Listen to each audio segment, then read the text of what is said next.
presenters makes the most money. So we're going to dive into the presentation after we all introduce ourselves. So you're next. Stand up and say who you are. Everyone, my name is Dwayne Cannon, Army National Guard, private security, singer-songwriter. Yeah. Where are you in your matrix life? I'm a QTT, about 3 months in, so yeah. All right. Dr. Walker? No. Dr. Betty Davis Walker, owner of this building, and looking forward to expanding, and ETT, ready for ETL and SVP. Hello everyone, my name is Precious Jackson. I'm a salon owner. I'm also one of the executive team trainers within the Matrix team, and I'm also leading the expansion of a young professionals movement within the Matrix team called Dreams of Greatness, which I love dearly. And even though that I am executive team trainer, my whole mindset is the SVP, and I live in that realm of that. And so yeah, that's just it. All right. That's it. Good morning, everyone. My name is Inga Grimmett, and I am a former wardrobe stylist within television and film. I also have a production company for about 10 years focused on fashion film. And I'm an ETT, and I am ready to be SVP as soon as possible. There it is. Good morning, everyone. I'm Dr. Dorothy Harris. I am a resident physician in neurology at UCLA, and I'm an executive team trainer. Hi, my name is Gil Cargill. I'm a guest of Marcia's. I own a sales consulting company. For the past 39 years, I work with CEOs on down to the salespeople to help them sell better. So my wife and I are here checking it out. My name is Felice Patterson Cargill, and this is my third time. I brought my husband this time. Thank you. We're going to go all the way to the back.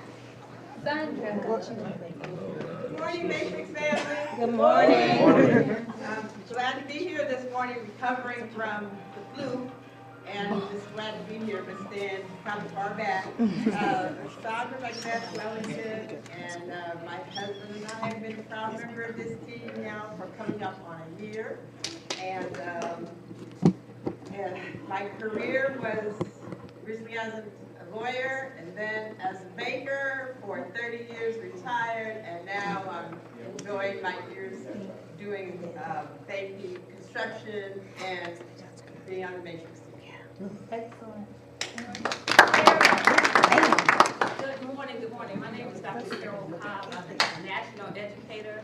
I've been an educator from K through graduate school for the last 35 years. I am an executive team trainer, and I'm very proud to be a part of the Matrix. Yay! Robert Coleman, real estate professional, sound engineer, DJ events. Just excited about changing lives, and glad to be part of the Matrix. Right. Ron Wellington, attorney, former attorney, don't practice anymore. I'm a full-time Matrix team member. Joined a team coordinator and looking forward to today. Yes, Good day, or good morning, Queen Zika Harris. That's my sister, just kidding. Sister in spirit, sister in Christ. Matrix member, full-time business entrepreneur, marketing rep, runway model, yada, yada, yada. Phenomenal, glad to be here. Before we go to that great side, who you are and where you are in your Matrix life. Who you are. Okay, I'm a retired aerospace engineer. 37 years in the aerospace business, retired from Hughes Aircraft Company some 25 years ago, I think it's now. Proud to be a part of the Matrix team. And what am I now? I changed by the day, so. Okay. All righty. We're on the front. That's Michelle. Oh, wait, who do we? Oh, how could I forget her? As big as you want it, as big as he Let's hear this voice. Give him the voice. I got a voice, huh? My name is Ernest Reed. I'm an executive team trainer here. By day, I'm an electrician for the U.S. government. I'm also a veteran. I'm happy to be a part of the Matrix Group and working with all you lovely black people. Let's go get it. Yay. Oh, okay. Anthony Roche, out of the aerospace industry as well as a technician, technical writer, ETT with the Matrix Group, looking to start my own aerospace company and build things that the world needs to have. Michelle. Good morning. Good morning. My name is Michelle Johnson. I am mama of 3, grandma of 1, global marketing director for UCLA Black Alumni Association, executive team leader, racing to team coordinator behind my mentors, and thrilled to be here, servant leader in training. Yay! Thank you for having me. Good morning, I'm Halima Henderson. I'm a grant writer and a planner for a local nonprofit, and I am a QTT and looking to move forward fast. Good morning, team. My name is Amber Johnson. I've been in Matrix for 2 months now. Daytime, I do property management and dabble in event planning. And I'm happy to be here amongst all of you and looking to grow my business and help others out there. Good morning, Matrix team. My name is Larry Jacobs. I develop and install online trading software. Been a member of Matrix Group for approximately 5 months, QTT, but SVP sure looks good to me.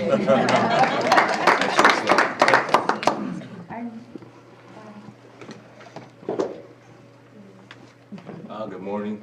Good morning. My name is Brian. I'm Regina Jones. We're both active duty military. Been in for 14 years.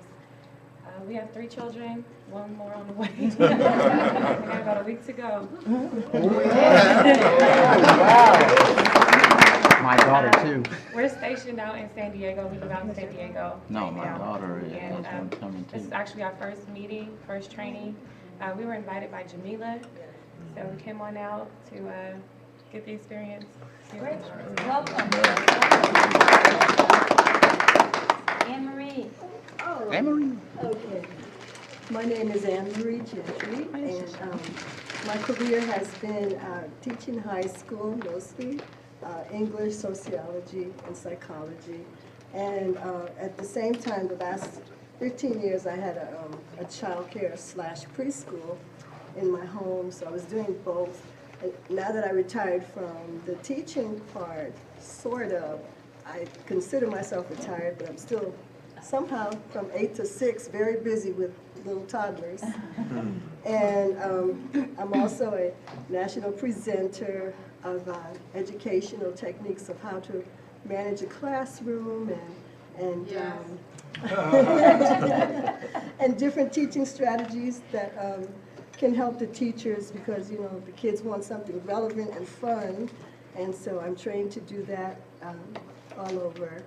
So I'm very busy. I write screenplays, and the most exciting thing to me right now is getting a chance to sort of reboot or relaunch in here in Matrix. And you know, this time I want to really make something spectacular. Absolutely. I'm going to come to the few that I don't know in just a moment. Vic? Good morning, I'm Vic Harewood. I'm an insurance and commodities broker, real estate investor, and an executive with the Matrix Group. Just happy to be a member of the team and just looking forward for us all moving forward. Great. For the three who just came in, forgive me for not knowing who you are. We're introducing ourselves and telling where we are in the Matrix spectrum. whether you just began or whether you've been involved for years. So the gentleman in the white shirt, if you can stand. Hello, how you doing? My name is Taj Fuller, ex-Navy veteran. Right now I'm doing quality inspection work, but I'm just getting started. I was invited as well by Jamila. So just trying to get a better feel for the business and hopefully step into it. Great, welcome. My name is Dave Brown. I'm an owner of a merchant company called Swipe Tech. Jamila is my big sister, so I came because of her in Palm Springs, and so looking to take it to the next level and build a great future with the Matrix. Welcome. Beautiful lady in the second row. Thank you. Hi, good morning. I'm Dr. Bernetta, and I am actually an educator. I've taught for about 20 years and doing a lot of global missions work and working in the church. And I'm here because Pastor Dave Brown invited me. So excellent.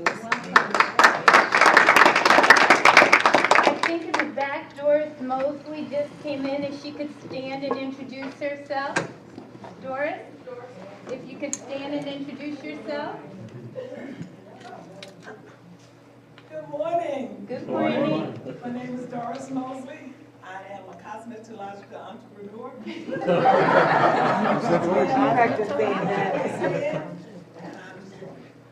Ms. Frierson. Hi, I'm Jamila Frierson. I am a director of admissions for a WASC accredited college. I've been doing that for about 12 years now. I am also an executive team leader here with the Matrix Group. What else do I supposed to say? That's it. I'm going to allow this spectacular gentleman to my right to introduce himself, and then he'll tell us where we go from here. So good morning, everybody. Welcome. So my name is Elisha Hall. I'm an executive with the Matrix Group, Matrix family. Former, I guess, fired from corporate America, right? So, doing my own thing. And right now what we're going to dive into is really just having an open mind because we're here for training. So just basically having an open mind and an attitude for why we're here. Now I know some of you actually, it's the first time of connecting with our family here in Los Angeles, and maybe even first time hearing about the business. So I want you to imagine, when you think about something brand new, you understand that you have to do something you've never done in order to get something you've never had, correct? Yes. Okay. Now we're all here today because we're looking for something, right? So with some of you that are here for the first time, still trying to understand what it is that what you're really getting involved with, what you're getting in bed with, we want to make sure that we create an atmosphere that's conducive for your success. Okay? Now for everyone else that got the text message from Mr. Nelson that you saw, it said walk through the door with a smile on your face, right? Right? All right, so look at the person next to you, see if they're smiling. Are they smiling? If they're not, we have permission to tell them to step out. All right, we want to create the kind of atmosphere. I mean, that's the beautiful thing about the Matrix Group. Making a team realizes expectations. And so when we come together with that type of attitude, a positive attitude, is amazing. Now the next thing is, now being here, we're all leaders, right? Yes. Is everyone here a leader? Yes. Outstanding. So, I was the first person to have that issue, so let's make sure we have our cell phones off or on vibrate. If you're recording, you should definitely be recording. The training that we're going to go through today is phenomenal, so please make sure you have that on vibrate or off, or if you definitely bring it up here, you can set it up here in the front to record. But being leaders, I see some empty seats towards the front. Now, here's one of the things that I realized. When I had the opportunity to be trained by some amazing individuals like Mr. Nelson, like Donald Trump, like some amazing individuals that I can mention, I was trying to be the first one in line, the first one in the front. I was like, if you can sweat on me, do that, because I needed something, right?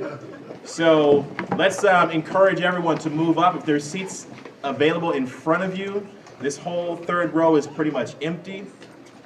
I want to encourage everyone to be able to do that. All right, so there's some moving around, so I'm going to take a few seconds while we get some seats, play musical chairs for a little bit.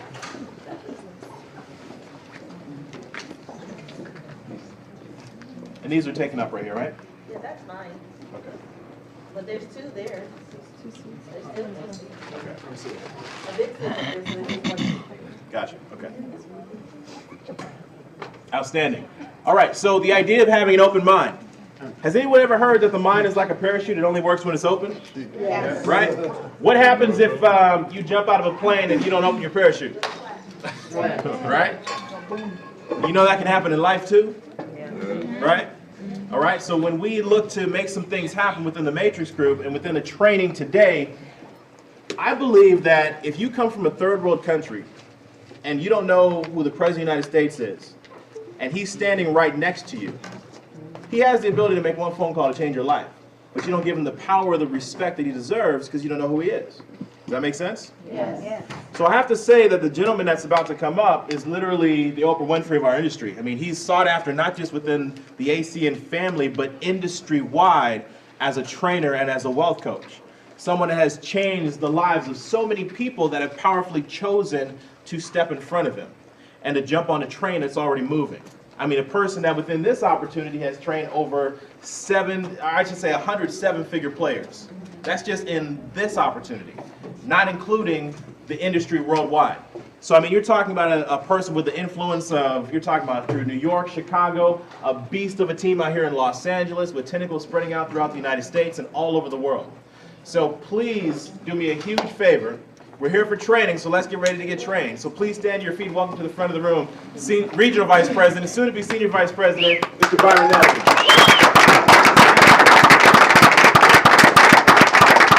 Good morning. How's everybody doing?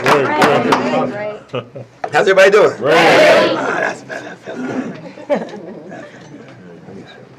Good? Okay, good. All right, let's get right into it. Before I go any further, can we give Mr. Hall a big round of applause?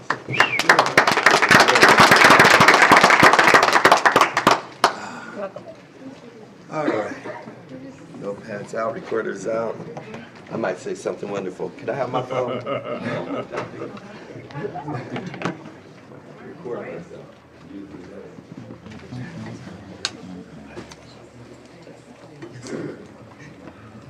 I think I'm one every week now. All right, family. We're going to get right on the court. I want to go through a checklist of stuff, what this is, of just really making money. Anybody ready to make some money? Yes. Yes. Let's talk about making money.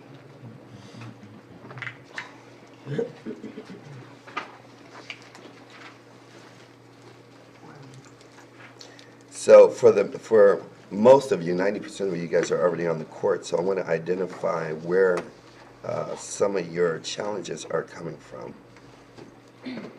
in making money. For example, where's my recorder? Anthony, you recording me? Yes. Then I don't need to record me. Yep. Alrighty, It will be on the okay, website. I already know. I'm like, why am I doing that?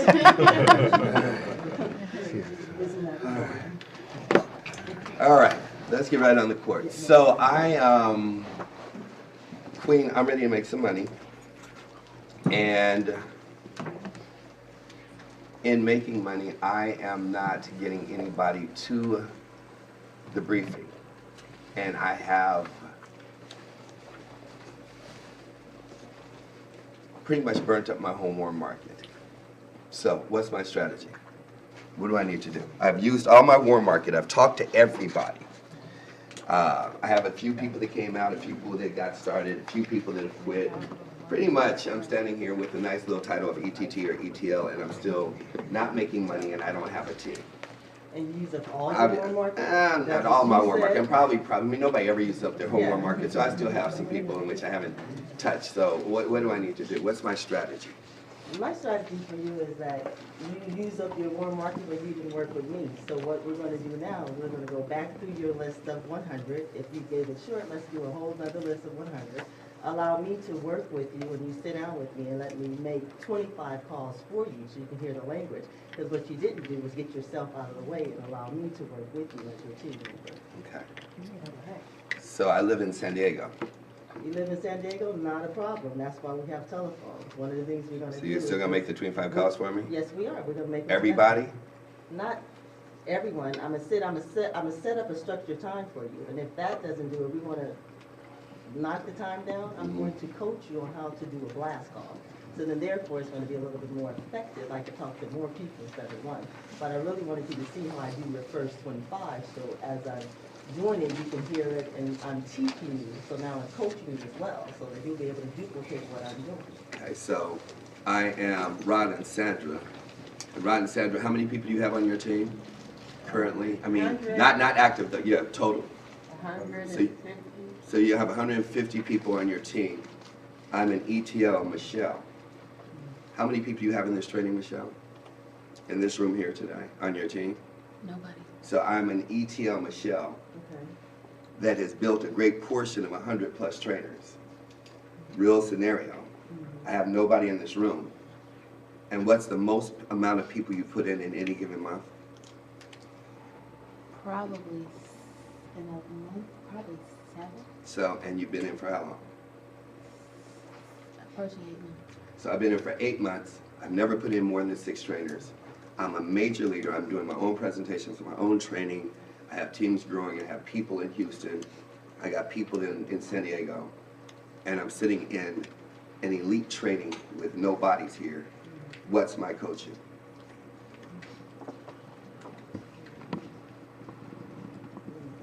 I would coach Michelle.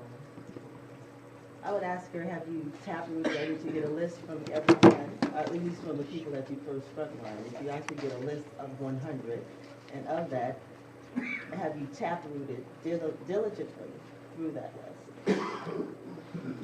Are you asking? Yeah, I would be asking you that. Okay. I would say through my first 5, no, I did not. And those, I don't think that going back to those legs is going to be productive. Mm-hmm. What I have been doing with everyone that's come in the last 2 months is get the list and tap through the list and tap through the list. I'm spending a lot of time going through prospects of prospects. That's funny because that sounds familiar. I'll share with you one of the things that I actually had to do. The things that I had to do is go back to phase 1. Yeah. I woke up who I could wake up, and then I went right back to phase 1. I started going out to meet more people, going to events that would allow me to meet the people that were open and ready to move. And I do understand that when we do something over and over again, we can do all of the right things, but maybe we still have to grow just a little bit more. And then utilize the other leaders on the team. Perhaps we can go out together collectively to some of these events where we're in a force, because you were doing a lot of stuff on your own, so you're the leader in the organization, but we're the other people in the organization. So you should be able to utilize myself and the rest of the other leaders to go out and peak new prospects and then start anew. And those we can wake up, and those we can't, we got to keep it moving and talk to more people, because at the end of the day, it really is just a numbers game. And we just got to get efficient and doing that and keep doing it. And if you're doing something wrong, we need to sit down and talk. So what are you saying to people? What am I saying? And we can get a collective from the rest of the Matrix family so that we can be on the right page. We can use things that work. If we do more of that, we should be able to, make something happen. Because at the end of the day, you're here to be a senior vice president, and your why is going to drive you there. So. Okay, Halima, how long have you been in? Since March 22nd, And it is what? May 25th. So almost exactly 2 months. Yes, And how many people you have in on your team? just one. Okay. And what would you say your greatest challenge is, besides personal? My greatest challenge is closing, Okay. and that's closing customers and new IBOs. Okay. What's her strategy, Dr. Glenn? To get herself out of the way and to have someone assist her in closing, to do more 3-way calls, to do more PBRs. That's what you're telling? Awesome. Challenges? No. Larry, how long you been in? 5 months. Okay. How many people on your team? One. How many myself. points? You want yourself? I like that. I'm in. Not going nowhere. You got the best rep in the world. Challenge you to challenge what? Okay. No traction. How many points? How many customers? 12 points. Okay. Ms. Frierson, what's his strategy? My first question would be is, when's your next PBR? Don't currently have one scheduled. First, we need to schedule a PBR for you. The other thing is we also need to schedule some blast calls, calls. Let's get your list. I would give this list and sit down with him. And I wouldn't call it for him, I would call it with him. Have him on the phone, and I would put a timer up in front of him, 45 seconds on each person. We're gonna invite for your next PBR. Because the only way that you're gonna make any money in this business is if you duplicate yourself.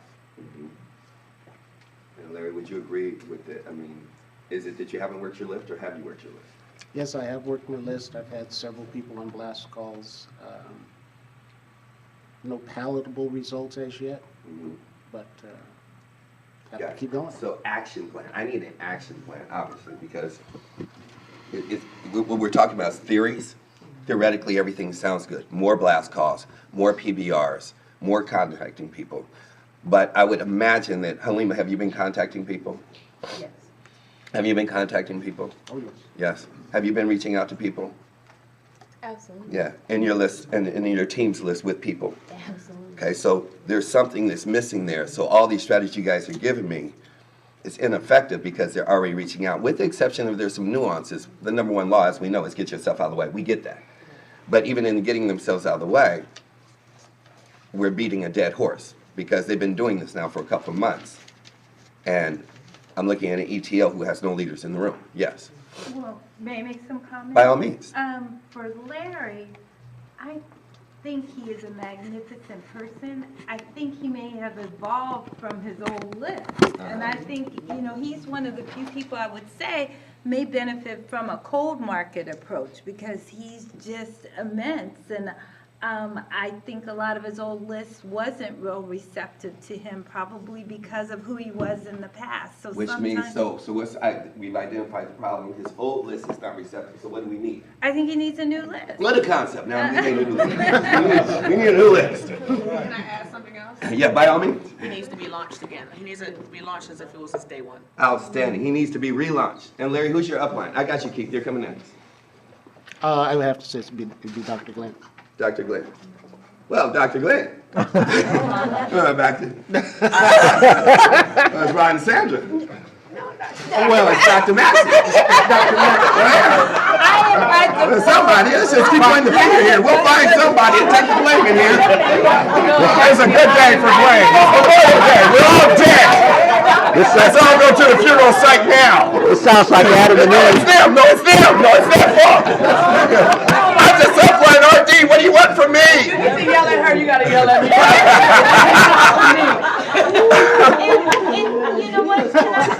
Yeah, by all means. Can I say, looking at Larry, and I'm not sure if it, it is very difficult for them when their immediate uplines have disappeared. And a few of their uplines have disappeared. So then it does default to Dr. Max and myself and Jamila, who, have 350 folks we're trying to manage. And we love Larry, but we probably don't have, the day-to-day interaction that he may need to really get him where he deserves to be. Okay. That is true. My upline is MIA. Yes, by all means, Rob. Just a thought, though, because after being in close to a year, and this may be somewhat general, but I think that overriding it all is the self-development aspect of it that has to be a part of what we're not doing. Right. When we're not doing something. Right. And if we're not improving ourselves, if we're not self-developing, then it's going to be awful hard as well to see yourself getting past where you are. And we've talked about it. And again, I know this is not the only thing, but I think it's so important because I haven't heard it mentioned yet. That if it's whether it's 30 minutes a day, do something that's improving the way that you're growing as a leader. So I just think that's overriding all of the specific action plans we're talking about, that's got to be part of what we're doing. And in terms of being able to express that and do that to our people and our teams. Right. So the purpose for this room, I'm coming right to you, Dr. Maxey and Keith. You guys give me 1 second. The purpose for this room this morning is to come up with a paradigm. We need a complete paradigm shift. Yes or yes? Yes. Okay. We need, it's almost like dealing with the chiropractor. We need a complete realignment. And that's why the way the invite went out, the way the conversation went on, you can't have a solution without identifying, I mean, you can't find the solution without identifying the problem. So we got to find the problem. We got an amazing ship. We have an amazing yacht. We have the most elite of elite when it comes to, you know, men and women of color. I mean, you can't get any better. I mean, you can't, if anybody ever prayed to to recruit within the African American marketplace, this is a dream come true. You could not get a better cast of individuals of diverse backgrounds with an amazing story behind each person I know in this room. There's a story. And I don't even know the whole story behind, like Dr. Walker. I mean, but I already know it's a book that's historical between Hal and Betty Walker. There's a book behind it. There's a book that I could actually take a book on Dr. Glenn and who she is and make it a #1 seller and get rich off of that by itself and not even share the proceeds. There's a book being written behind Dr. Harris. There's a book being written behind each person, from Precious to Inga to each soul that's in here. I know your stories. I know your book. I know enough of the book that it dwarfs everything else of everyone else that is in the Circle of Champions as far as having a story. Because the whole key behind network marketing is having that rags to riches story. Now I use that metaphorically, but that rags to riches story that is heartfelt, that is understanding that every person I know in this room has, I mean, there's no way anybody would ever guess Michelle is a grandmother. There's no way. I mean, I would lose every dollar I had. I would lose every dollar I had. You know, I would, to know the spirit behind a spirit that most don't know behind Queen Sika, that less than 2 years ago, I mean, she almost died. I mean, to literally be on a bed and for them to, and I'm sorry, but for them to do a surgery to save her life and cut her in all the wrong places. I mean, they missed the entire part of her body and cut her down the middle, inside. You're doing surgery to save my life, and my foot has gangrene, and you're cutting off my shoulder and my arm. They don't even. How the hell? Oh, we sorry, we got the wrong part. And to know what, so the story is here. To know what Rod and Sandra have gone through, to know what, you know, Halima is confronted with right now, to know what she's doing as a single mother, to know what, you know, Ernest has gone through. The stories are here, but if you don't make them work for you, you know, one of the greatest things you've ever heard is the most expensive property on the planet is at the graveyard.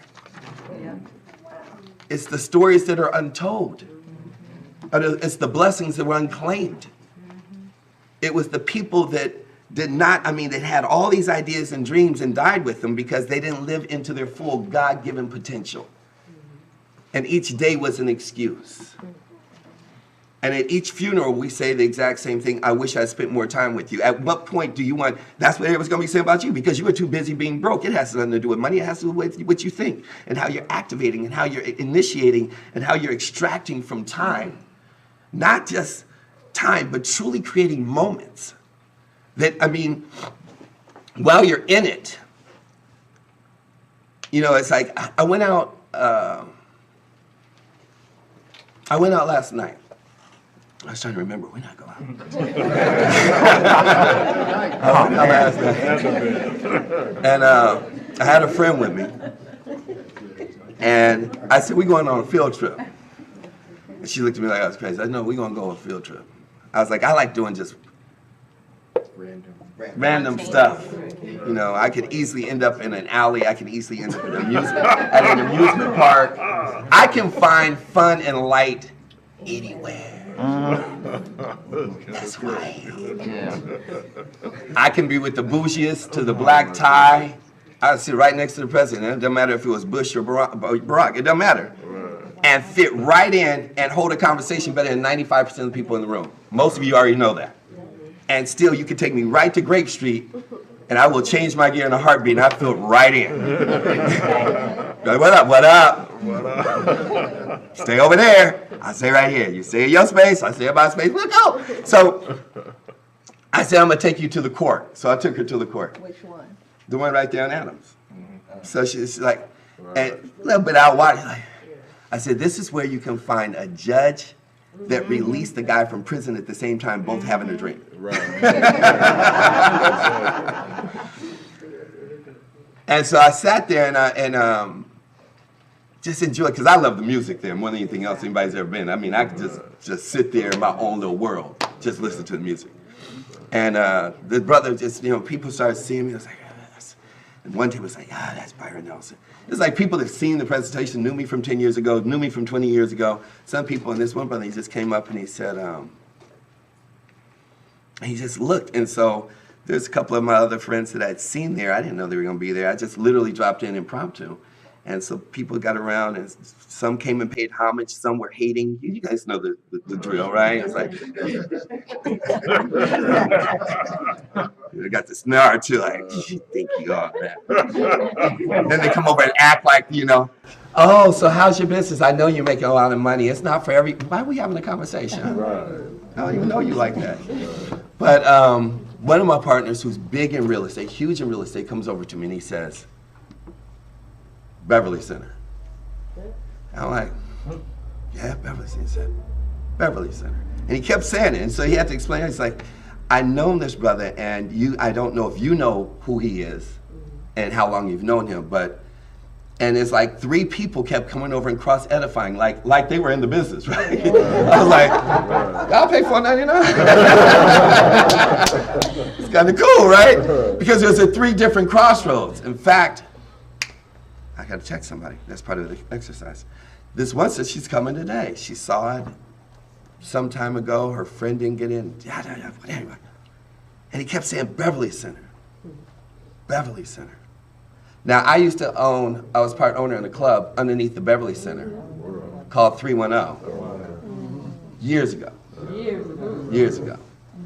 And in fact, who was on my staff when I actually started promoting, because I've had a hand in negotiating many people that got into the industry, one being Tamia before she got married. I brought her and introduced her to Quincy Jones. Another one being Tyra Banks. Tyra Banks actually promoted for me and was actually on my marketing team. And that's what she did. She drew the crowd, She was doing her modeling and she moonlighted at night with me. She was on. I've had some amazing people cross my path that have evolved into mega stars.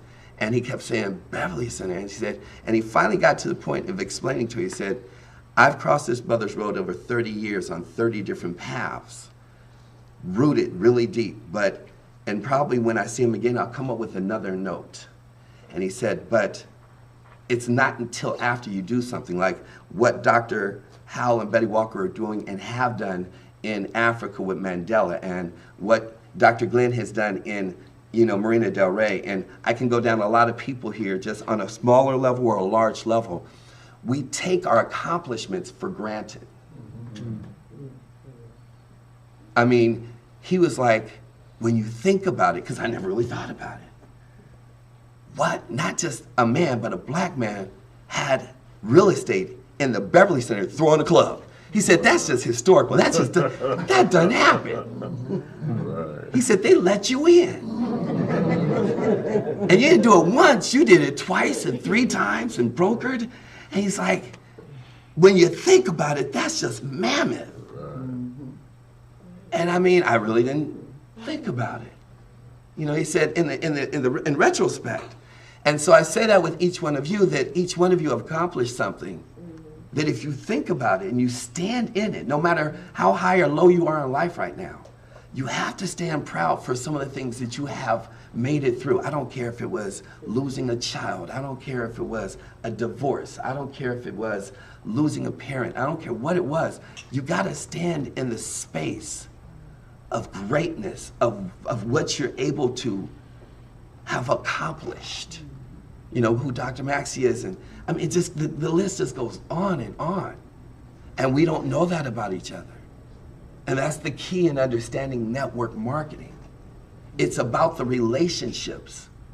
But if you don't make yourself relatable, then in turn, you don't build your network. and you don't build conversations amongst each other, not just me, heralded in whatever light I am, but to have a story from each person to be able to, you know what, I'm more of an electrical engineer, I'm more into building and mathematics. I got somebody you need to talk to. You know, well, I'm going to law school. I got somebody you need to talk to. You know, I'm going to med school. I got somebody you need to talk to.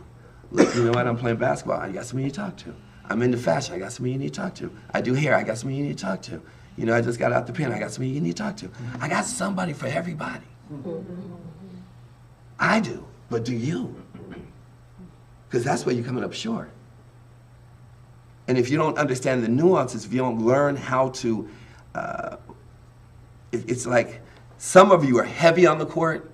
Some of you have been heavy on the court and have withdrawn because you haven't gotten the responses and the the success that you wanted. Some of you have never gotten on the court.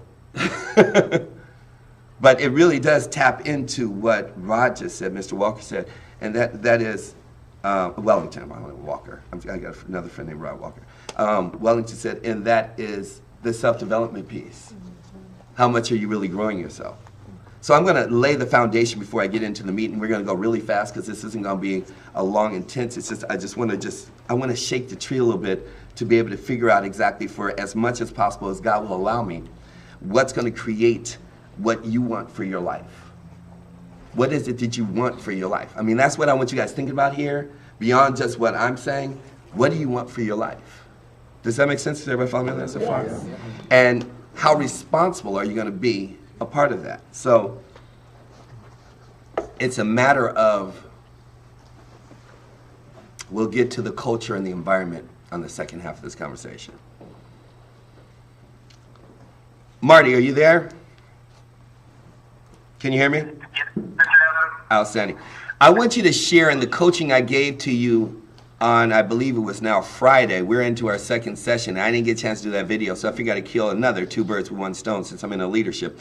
Could you actually share what you got out of what I shared, kind of almost verbatim to the point of the action plan that you have taken on? But before you do that, share where you were in regards to the business. Give the journey, not necessarily the relate story. This is not a new class, because I believe there's a lot of people in this room that can relate to your journey in one capacity or another. Okay, you got it. Awesome. So, I started off with ACN about 2 years ago, and was doing that as I was working in a corporate sales gig, which I took after the real estate market crashed. And anyway, long story short is because I was so engrossed with my corporate sales job, I didn't do much with ACN. I actually made it through my first renewal period before really even becoming ETT. And so there was a time about 2.5 months ago when I got let go from that job, and I activated myself. Next thing you know, I became ETT in about a week and a half.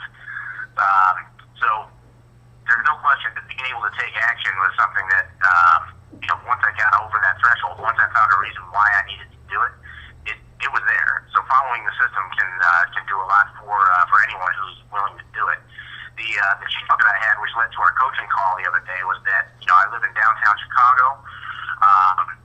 Everybody in my sphere of influence is also very busy professionals. I'm coming up on 42 years old, so I've got a lot of friends who have wives and children, and being able to get them all in one place at one time for a PBR was something that was really, really impossible for me.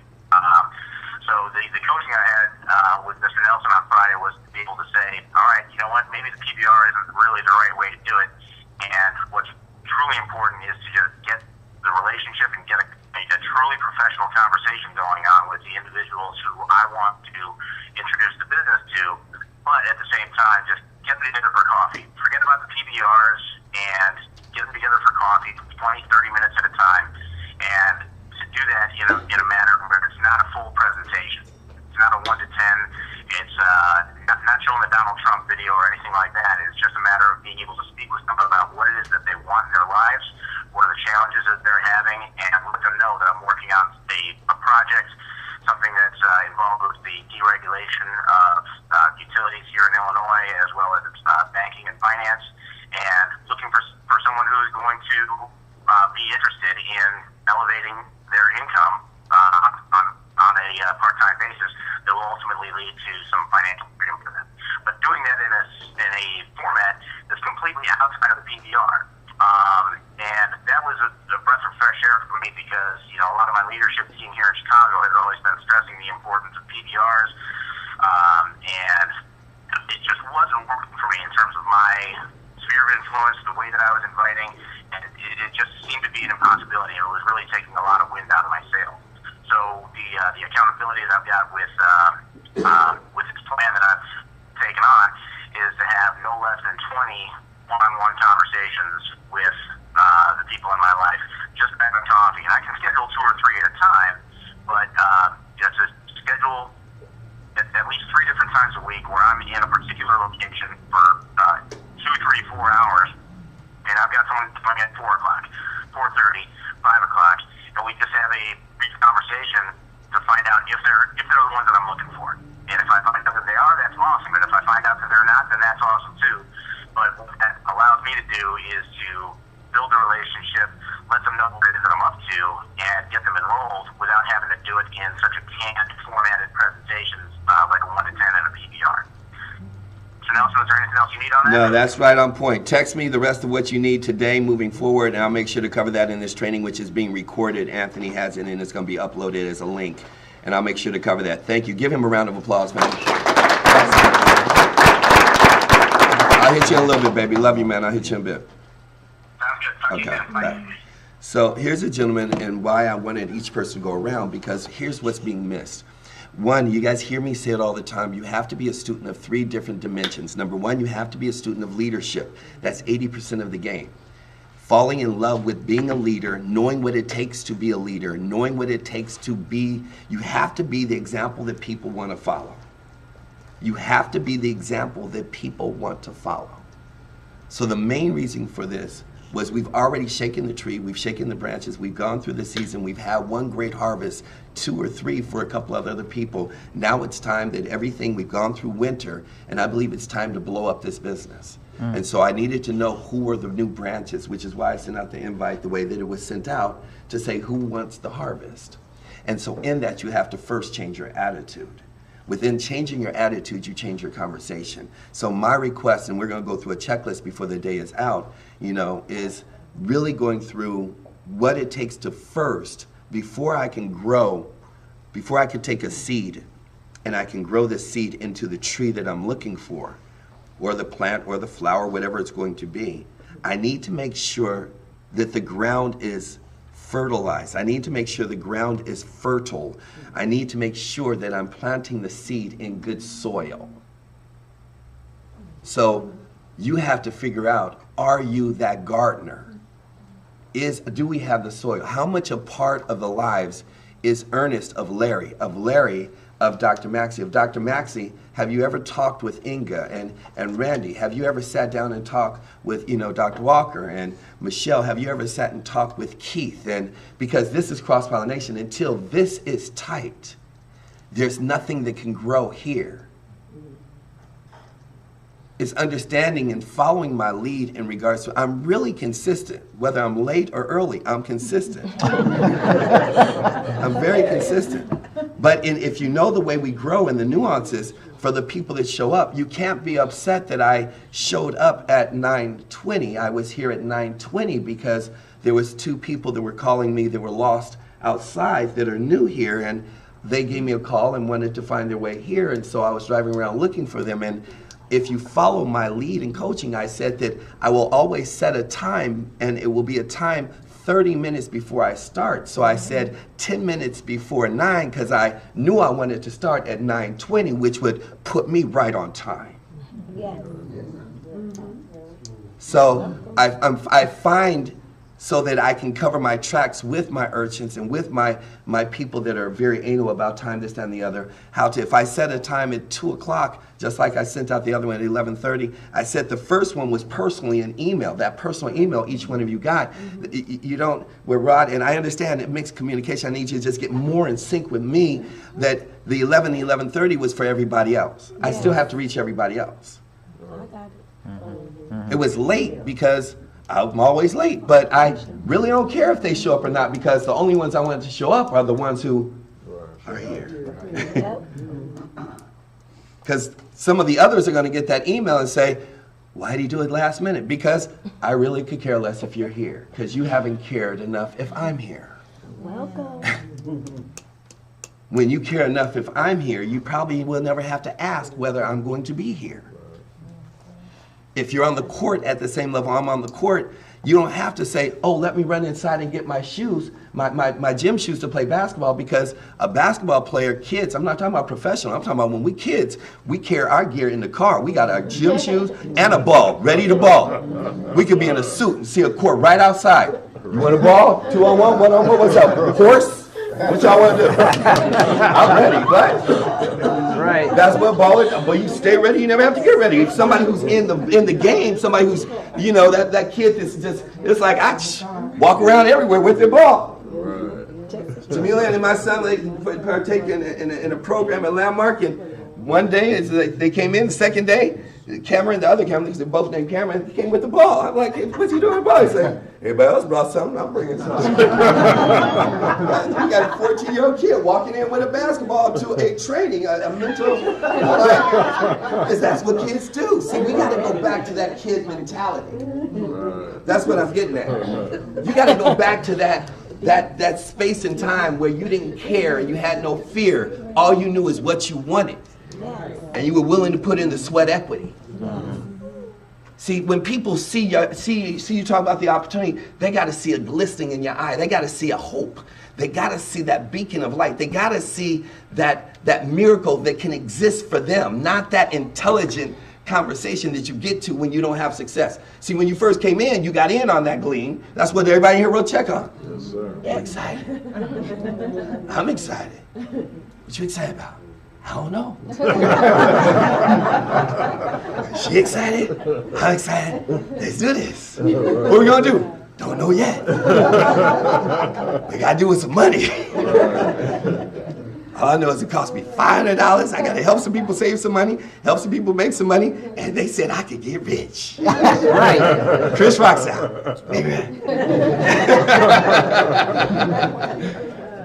That's what we're here for. That's what y'all here for. Let's go make some money. Does that make sense to everybody? You got to get that back. Because when you get to the thinking process, they can see that in your eye. They don't see excitement. They're like, well, since they looking intelligent, I'm going to have some intelligently stupid conversations too. So what's the rate, Dr. Walker? On what? I don't know. Whatever you're offering. Why do I have to go to the training? What's in San Jose? And you want me to do this and you want me to do that? And I mean, well, how many of the trainings I got to go to, and how many people have had stupid conversations like that? And well, I've been to a training before. I've heard everything before. I've seen it. You know what? I'm going to go get some customers. I know I'm supposed to be at the briefing, but I'm going to get some customers during the time of the training. So you pick of all the times to get a customer, the day of the briefing on a Tuesday to go get a dang customer. Really? You call people, it's like, what are you doing? I'm going to get a customer. You couldn't have picked any other time besides Tuesday night. This is the night you chose to go get one customer that they didn't even sign up. Well, they need some questions. They got questions. Talk to them the next day. Did you get them as a customer? No. I had somebody at the last training and said, at Dr. Glenn's house, and I texted one of my leaders and say, we're going to do a one-on-one in Long Beach.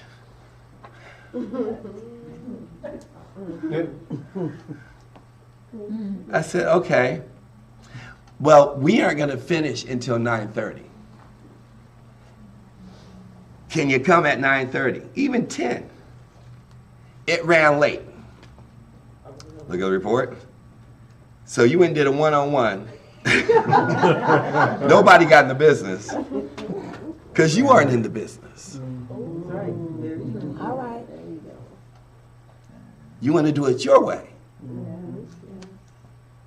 This isn't Burger King. Does everybody follow me on that so far?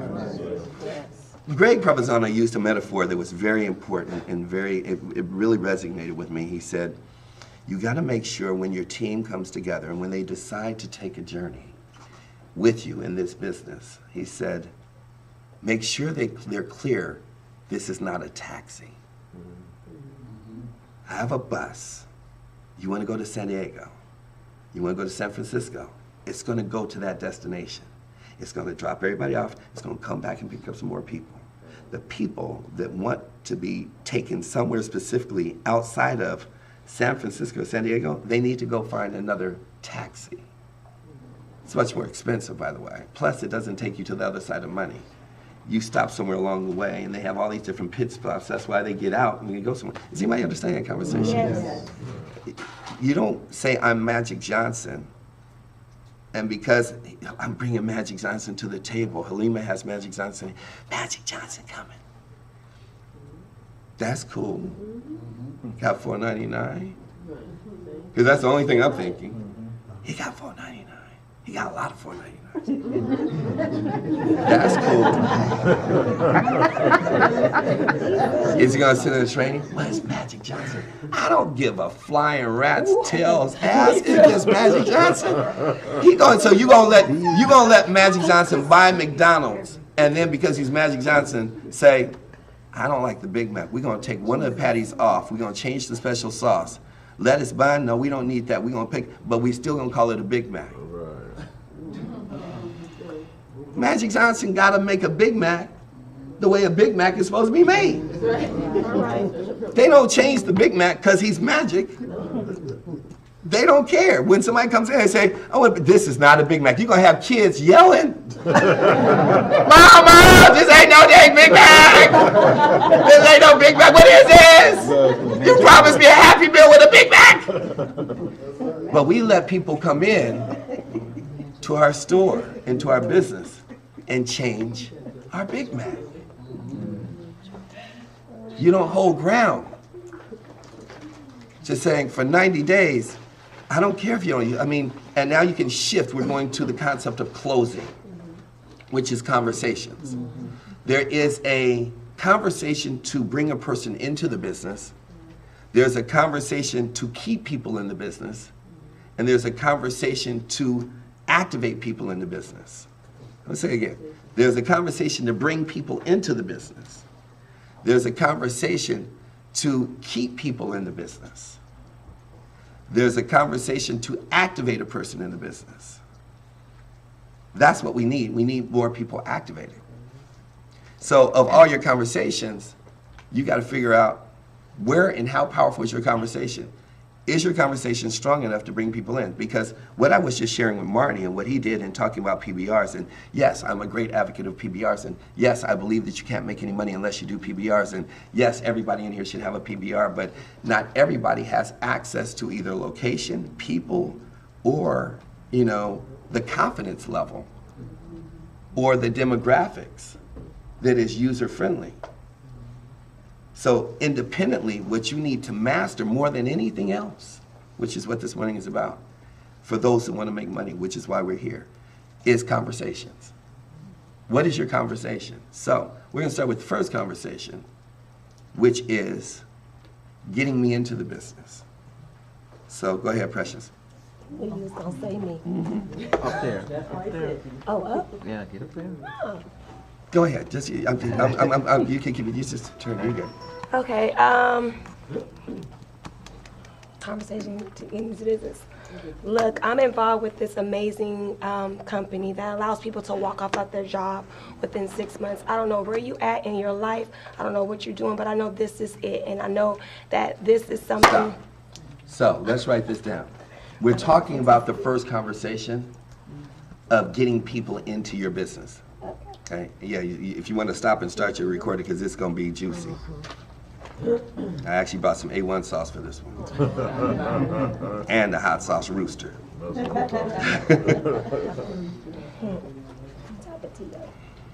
So, what we're looking at here, and I'm sorry, Keith, I didn't get a chance to let you talk, and somebody else, Dr. Maxey. I was asking something, and I don't want to be negligent in that space. What were you going to ask me about before I jump into this? We're talking about warm markets, cold markets. Right. So if I'm going through my warm market, again, at the same time I want to approach a cold market, how would I do it? And I know you. So the how-to to be able to mentioned- approach with code right, market. And you mentioned like, Beautiful. say, business. I'm gonna touch on that in a Better second. Business Bureau and all that. So. Excellent. And Dr. Maxey? You've said many times that the real deal is in the follow-up. Fortune details in the follow-up. For me, my biggest problem is, and I always say, time, but it's infrastructure. I have no problem recruiting, none at all. But my problem is all the rest of the time I'm somewhere else and I can't follow up unless I have a staff. And I've often wondered, and I've talked to Dr. Glenn about it, how can we have an infrastructure that can do some of that? Beautiful question. So I have a staff. I have senior account execs and I have junior account execs. And the staff I keep to do all of the work, but I have to train them accordingly. So right now I have Rod and Sandra is on my staff. I have Dr. Maxey is on my staff. I have Dr. Glenn is on my staff. I have Michelle on my staff. I have Queen on my staff. I have Vic on my staff. I have Robbie on my staff. I have Elijah on my staff. I got Anthony on my staff. And I have a lot of others that are in play that I can replace. I can call a Mike Bennett. I can call an Ernest. I can call a Larry. I can call a Jamila. I got a staff. The staff is going to come from your board of directors. Each one of you needs to learn how to build a board of directors. The investment is not in necessarily external staff for administrative work. The work lives in developing a leader. That's where the work lives. You develop a leader. How do you know when you have a leader? When your burden gets lighter. If your burden is not lighter, then you have not developed a leader, because in developing a leader, I can call Jamila to go and get 1,000 copies, color copies of 1 through 10s. I can call Michelle at 2 o'clock in the morning and have a whole website done. I can call Dr. Harris and go through whatever I need. I can have her show up. You employ the efforts of other people within your organization. That goes into the next conversation of keeping key leaders. You need to invest in those leaders, develop, make sure they're making money. Those 3 to 4 people that are in your board of directors, whether they're frontline or second or third level, they have to know. You have to build a team. The only way, an external team to do the work that we need to do in the business is never going to have the heart and the stake invested in your business to do it at the level that it needs to be done. I can hire somebody to do what Michelle does, but they aren't going to understand it like Michelle understands it, and they aren't going to have sweat equity invested like she has, with the precision to be an expert in what she's doing to make sure that it's done as a reflection of who we are as an organization, raising the bar and the channel for our organization, for the reflection of anyone to see it, to say, hey, because she's not going to put her stamp and her name on it. Because now it's not just about her, it's about everyone. And she only wants her best work. So I have to find the talents within each person to max out my network. And I know that's not the answer necessarily that you're looking for. I know where you're going. But the key is having 2 to 3 key individuals that you can call on 24 hours a day, 7 days a week, as Dr. Glenn called you to go and do the PBR because she was dealing with her son. Who in here has that 3 to 5 people on your team, which is why this conversation takes place. Because if you got those 3 to 5 people, your work is done. It takes 6 months. That's where the work lives. It takes about 6 to 9 months. It takes 9 months to give birth to a child. If you have a child that is obedient, you can do it in 6 months. If you have a child that is on super octane inhalers, you can do it in 3 months. But generally, it's going to take 9 months with somebody who has a crazy busy schedule like Dr. Walker, Dr. Glenn. It took Dr. Glenn 9 months to get from 0 to RD. If I chose to walk away from this entire organization, I can coach her from afar. Of course, I have a bigger agenda for this team, which is why I'm still involved. But in most cases, like right now, the challenges in Chicago, I can honestly tell you 9 out of 10 calls don't even make it to me. All the way to Daniel. Daniel has a question, he gets a text. He cannot talk to me before 11 o'clock my time, and he may get a call back in 2 days. I've invested 3 years. What the hell are you talking to me for? His TCs, his RDs are calling me. Do not call me if you don't want your head bitten off at this point. Figure it out or quit. That's all I care about. If you're the leader that I invested in, you aren't going to quit. If you're going to quit, you're going to quit anyway. I just prefer you do it sooner than later. Same thing in New York right now. Don't call me with any mess. If you want a solution, that's when you find me. If you just want to talk because you're having problems, I got my own problems. Does that make sense? Is everybody following that so far? Yes. So I want it because you have one of the most amazing casts of groups of people on your team. And between being in Puerto Rico and between taking care of family, you've been out of pocket. And I miss you because I see you. I mean, we're connected. You know what I'm saying? It's not like you're random. You are an intricate, great, you are if you have to be one of the most valuable assets because you're black and because you're me and because I love you. Because I've never built a black cast in, like I said, 10 years. So to know that I'm looking at my big brother who has all the documentation of heaven, you're different than the average person in business. You are an asset. I mean, you are truly part of my portfolio. It would be a great loss. I mean, one of the greatest losses I've ever had. I rebuild another, but you'd be one of the greatest losses I've ever personally had if I were to ever lose you. So my ear, I was shocked to see you at the PBR. Because Dr. Glenn, everybody knows, my ISJ, where's Dr. Maxey? Haven't seen him in a week or two. I was like, well, I could have picked the phone, but I'm juggling everything else. It's like, if you're missing for a day, where are you? You see what I'm saying? Who are your assets that are like that you know? You see what I'm saying? I mean, it's almost like if you're at the dinner table at Thanksgiving and somebody and your brother is not there. What's going on? Is he all right? Do I need to go get him? Do I need to save a plate? Do I need to take it to him? What's going on? You got to have that inner circle of people like that. And in that investment, that's where the relationship marketing goes. That's where the sweat equity goes. You want to build a dynasty. You want to build just a fanatical, extraordinary organization. Invest. Somebody, I don't know, I can't remember all this where I've learned stuff over the last 4 decades. Your greatest investment is going to be in your people. I stay up till 2, 3 o'clock on the phone with, Dr. Glenn. I talk and hit Mike Bennett off and on, or I'll go to his office. I have no reason to be in that organization. See all of them there. I'm working with people underneath him and Luis and other people I'm layering it with relationships. So I'll go from Rod, I'll go to Mike, I'll go underneath to Luis, and I'll go into here, and I'm going there. Does everybody follow me on that so far? I mean, it doesn't matter where I'm hooking onto or I'm dividing. I'm not trying to help everybody. You can't help everybody. You need to write that down. I can't help everybody because it's one of your biggest trappings. As you build a team, whenever it explodes, however it explodes, that's going to be one of your greatest challenges, trying to help everybody. That can paralyze you for 3 months. I get on Dr. Glenn because she has such a big heart. She tries to do that. I can't, to the point where they finally stop her, and then Rod and Sandra stop it. I can't help everybody. Oh, great. You guys just figured that shit out.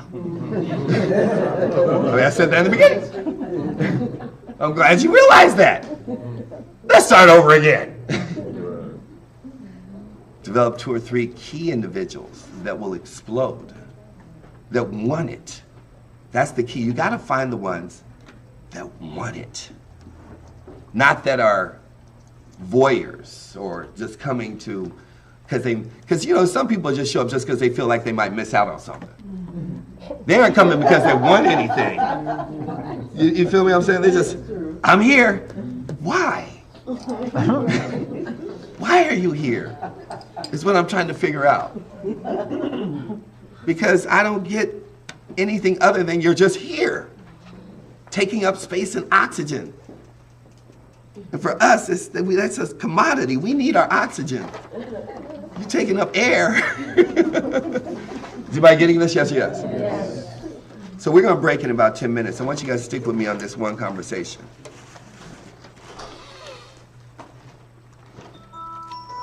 The conversation is to bring people in. I'm just going to say get people into your business. ABC, always be closing. ABC, always be closing. ABC, always be closing. And we're going to get a checklist on top of that. But I want your guys' conversations. So I like staying in the A's. I can actually, let's start with A. So always be closing. What else goes with A? What is it that Larry doesn't have? What is it that Precious doesn't have? What is it that Dr. Maxey doesn't have? What is it that Jamila doesn't really need it, but is needed as she gets more and more on the court, which is where she is now, based on just back and forth. What is it that Queen doesn't have, or Michelle, or any other key leader in here? And you can write down the word. You don't have a real accountability partner. You don't have anybody holding you accountable to anything. That's why you can come and go as you please.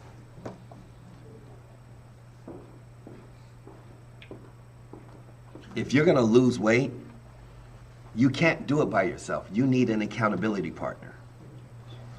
If you're gonna get in shape, you need an accountability partner. If you're gonna learn a language, you need an accountability partner. If you're gonna build, I mean, anything, you gotta have somebody who's holding you accountable. And you can't come to me because I'm accountable for everybody in here. As he's calling me from Chicago, as I'm getting calls from New York, as I'm getting calls from Australia, as I'm getting calls from Poland, as I'm getting calls from Korea. Is everybody with me on that so far? Yes. I can only hold people accountable at a certain level that I may be, that they have the luxury of having a conversation once a month, and I can call them back and curse them out a month later and be like, what the hell have you been doing? That's nothing that I taught you.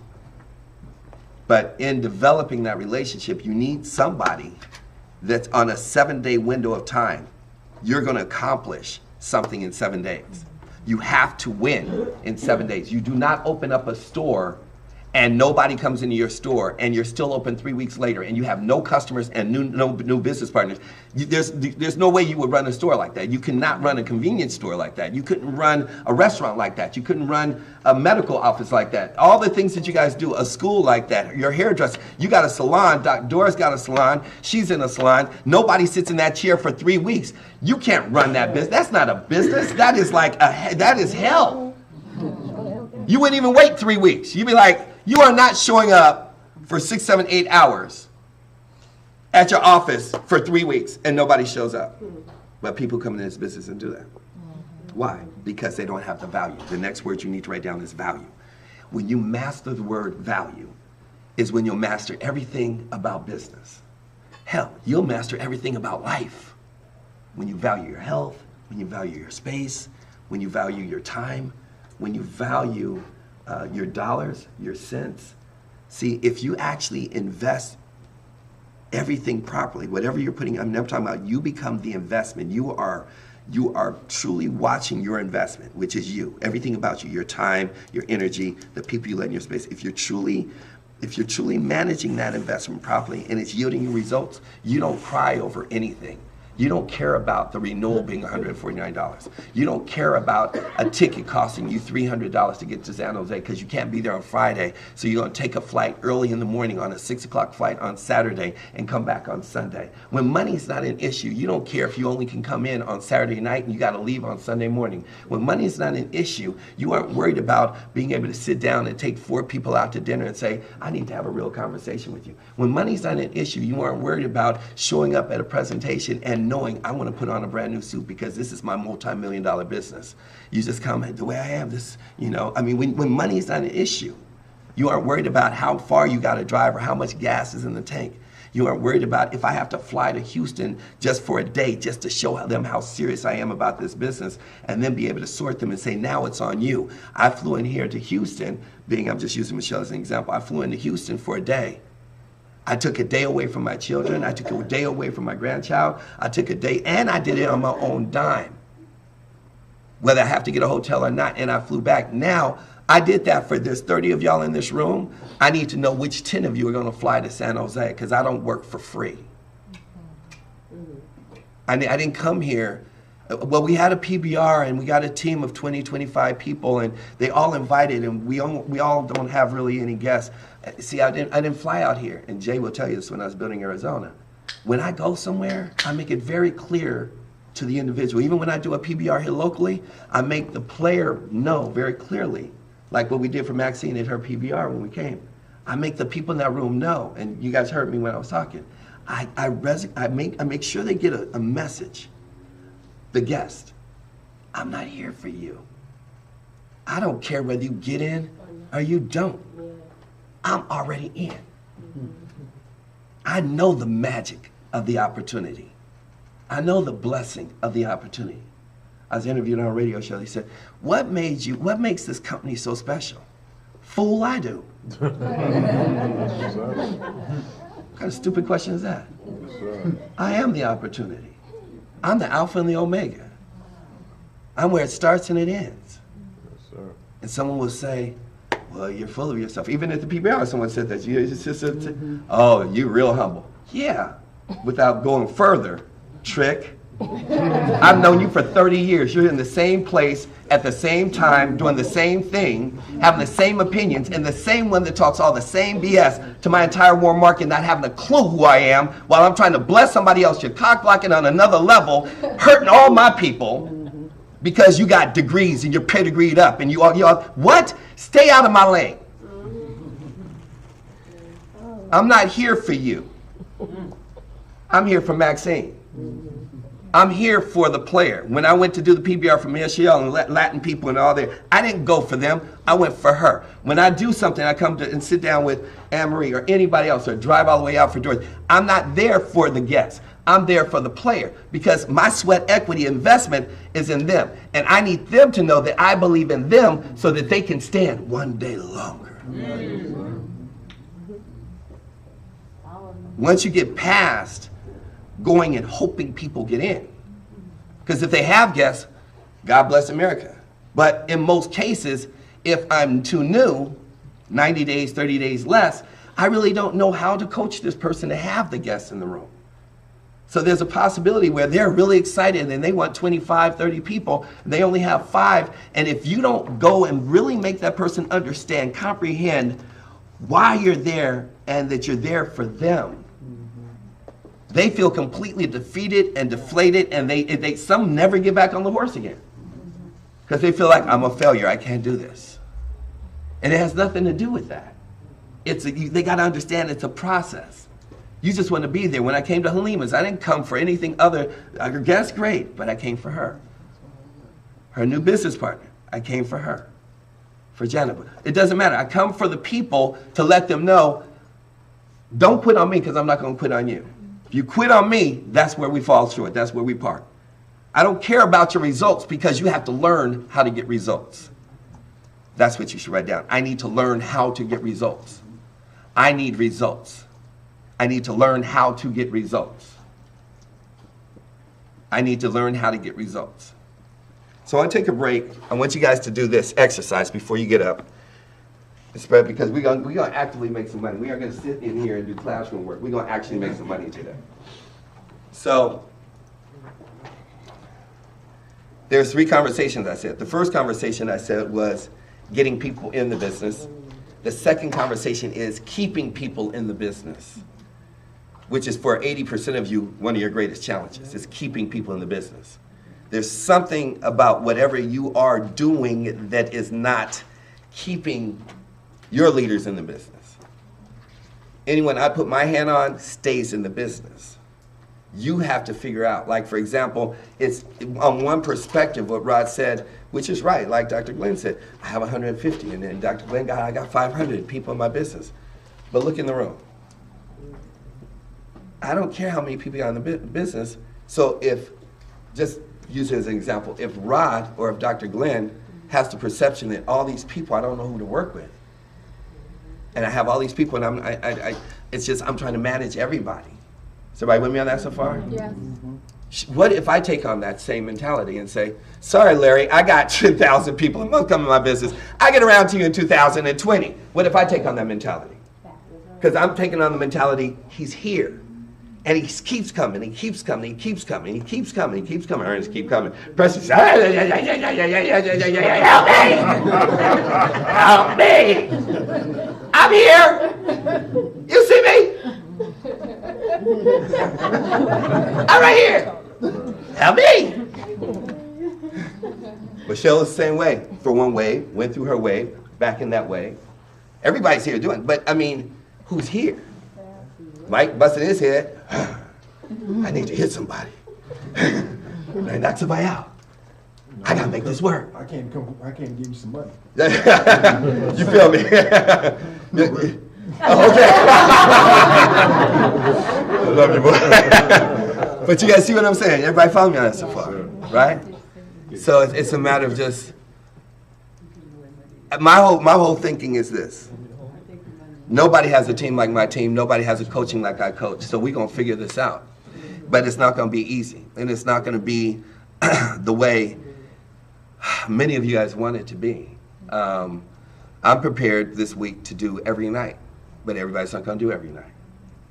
Everybody can't, based on some coming from San Diego, based on being a doctor in, 24 hours. Dr. Grant wanted to be here. She's in ER. She can barely, she's walking around blind. So it's not, I'm not expecting it from everybody, but it's what I did with Rod and Sandra when they first started, and I put myself out there to make sure you guys had access to the information to do away with all of the excuses. And I'm prepared to do that in and around my life right now, because my life right now is just crazy. I mean, it's just crazy. I thought I was supposed to be in Sri Lanka actually at the end of June, and it's actually next week, so I don't even have a day to come back. So I actually got to go to Cabo San Lucas, be the best man in the wedding, and then be in another wedding 2 days later, in a 14-hour flight. So everybody with me on this so far? You got me in Cabo. Okay. So my goal here is to create as much independence and ownership where you never, if I can't be somewhere, feel let down. Because you only feel let down based on the fact that you don't feel equipped enough to do what I do, and you guys really are. But, I mean, especially if you play team. Especially if you bring the resources in this room and some of the documentation in this room together, and you guys brought 4 or 5 people together to work together. Are you guys following me on that so far? And we start cross-pollinating. So let's wrap this up. In that, I want you guys to practice your conversation. I'm just going to give you a piece of it. The first one we're talking about is being able to get people in the business. We started off, who did I stop from doing the conversation? Precious? So without letting anybody else mess up, because that would be painful. The beginning of the conversation, let's start with it. You might want to get a fresh piece of paper so I can give you a breakdown of this conversation. Getting people in the business is the topic. We use 5 minutes, and then we're going to take 10 minutes. You guys are going to actually break off into little groups of 3 to 5 and practice on each other. So we're going to take a break in 5 minutes, but I want you to get the structure. The structure is actually known as an enrollment conversation.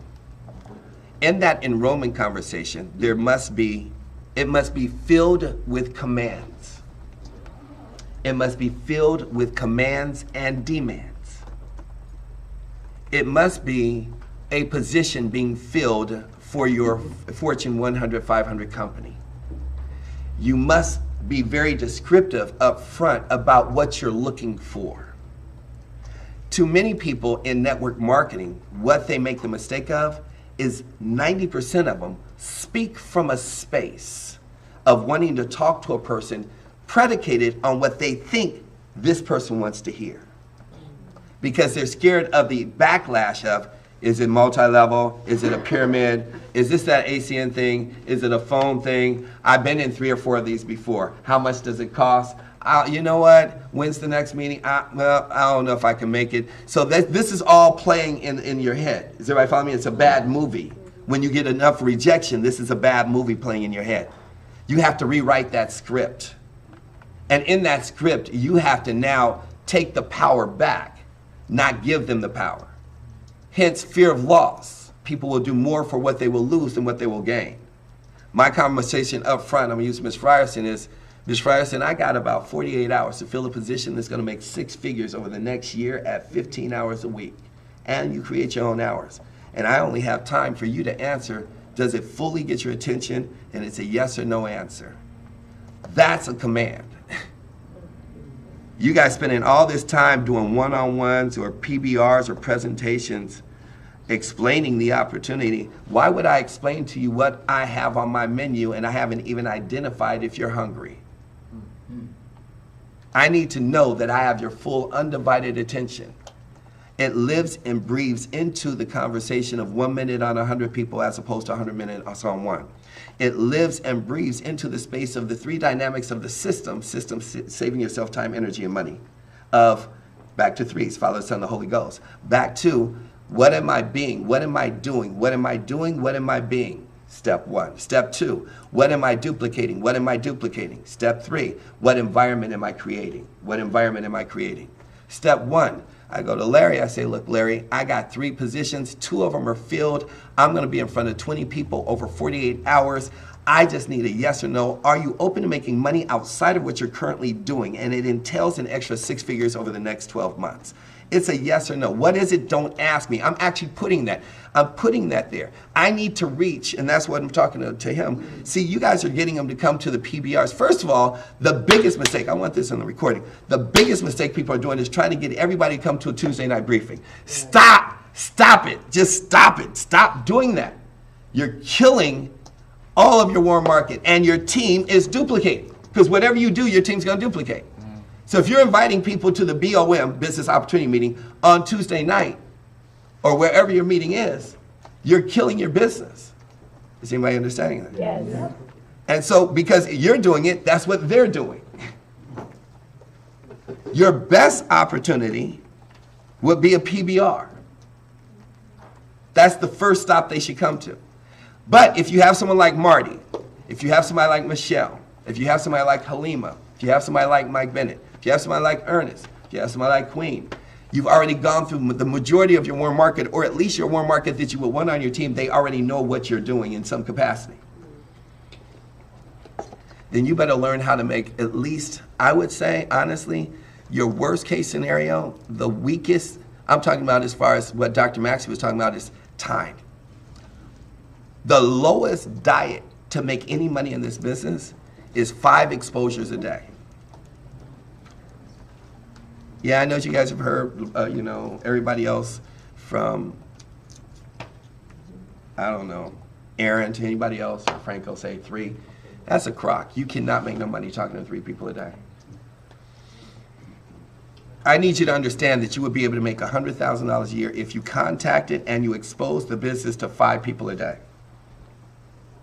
So I'm going to get into the numbers after the conversation. Let's stick with the conversation so we can break. Everybody with me on that? Yes.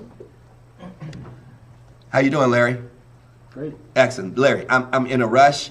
You've been on my mind all day. I'm about to leave the house, and I came back in. I had to give you a call. I'm looking for an individual, and if you aren't that person, I need you to refer them to me, because in 48 hours, right now it's Monday, by Wednesday midnight, I have to fill this position. I need somebody who has integrity. I need somebody who has a work ethic. I need somebody who has a dream. I need somebody who's borderline crazy and thinks outside of the box, and somebody who wants to change their life. I'm going to say that again, Larry. I need somebody who's crazy, borderline, in a good way. I need somebody who has integrity. I need somebody who has a work ethic. I need somebody who has a dream. And I need somebody who wants to change their life. Now, you can use 3 out of the 5, 2 out of the 5, 5 out of the 5. You get 5 out of the 5, everybody's winning. But somebody has a dream. I need somebody who knows how to dream. I need somebody who has a work ethic. I'll take work ethic over talent any day. I need somebody who needs a shift in their life. They need to change their life. I need somebody who thinks outside of the box. And I need somebody who is business-minded or business-oriented that always wanted to. I need somebody that has a business savvy about them. And I need to fill this position. They're going to be working about 15 hours a week. They're going to be mentored by 7-figure players. And I need somebody who wants to be able to be freelance and free up their life to make an extra 6 figures a year and be able to just walk away from their job. Now, I don't know if that's you or not, but if it is, I need you to say yes or no. And see, I will actually put this in an email. So you got to figure out how to, it's just 3 sentences. All you're looking for is a yes or a no. I will send 5 people this question every day. I will put in the subject matter. I'm coaching you guys on how to communicate this. I will put in the subject matter urgent, not emergency. Urgent. My business is urgent. You put something like, yelling wolf. you're going to lose a lot of friends. People are going to cut you off. They be like, this was the emergency? You guys follow me on that so far? So you don't put, I need you to find me, not like, it's like texting me like right now. I need you to call me back right now. It's like, the kids all right or the family's all right? So you don't want to do any of that. You don't want to, you want to put urgent, and underneath that, you want to put in there, after you say, this is what I'm doing, I'm working on a project. I need to fill a position within the next 48 hours. I need to know if it's you or if you can refer me to somebody. These are the qualifications in which I'm looking for. I need someone who has a work ethic, that has a dream, that is business-minded, thinks outside of the box, and is borderline crazy. What is the receipt of this? What do they get in return? They'll be able to work about 15 to 20 hours on their own schedule, be mentored by 7-figure players, and be able to create their own hours and truly be able to do that in 12 months or less. I need to put this as, and I'll write it out, disclaimer. Don't ask me what it is unless you are genuinely interested or know somebody who's genuinely interested. I don't have time to explain. Which is why I have at the top of this, urgent, because I trust you. You send 5 people that. Now, and you gotta gauge who you're talking to. If somebody's never made $70,000 a year, you don't sit up there and say they can make $10,000 a month. You gotta go under by 1/3. So if I'm making $70,000 a year, that's roughly about $6,000 a month. So I'm actually looking at being able to put in somebody who can make an extra $3,000 per month on about 10 to 15 hours a week on their own schedule. You go down by 1/3 of what they're, so if they make only $40,000 a year, is everybody following me on that so far? I'm saying somebody who can make an extra $1,000, every week or every 2 weeks or whatever. I mean, I'm just going down. I mean, somebody making $40,000, you tell them they can make $100,000, they're gonna be like, they just can't believe it. Somebody that's making $100,000, and you put in there and make, an extra $1,000 a week or even per month, that's not gonna entice them because I already make $120,000 a year. So I gotta go down to 80,000, and 80,000, if you can make an extra 7 to 10 grand a month on top of what you're currently doing, if I'm making 80 grand and I see 7 to 10, that got my attention. Does everybody understand that so far? So you gotta keep it realistic, but you gotta be adamant about this is what I'm looking for. In that conversation, hi Larry, how you doing? Great. So you said that you were interested, you said yes, you put both, and there's always gonna be 3 responses. Hell yes, what is it? Not really interested. What is one of those things? You're looking for the hell yes because the hell yes doesn't care what it is. They're already hungry. They're a person who hasn't eaten in 3 days.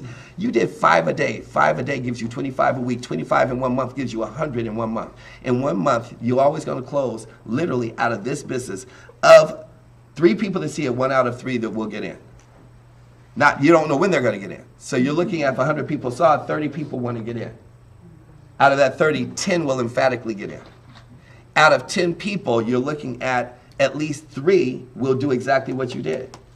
Now, what if 3 people reached 100 people a month next month? That's 400 people that were reached. 10% closing ratio is 40 people you got in your business. If you were consistent with what you did. For 120 days, these numbers play out. But you have to inspect what you expect. So I'm telling you up front, Larry, I'm looking for this.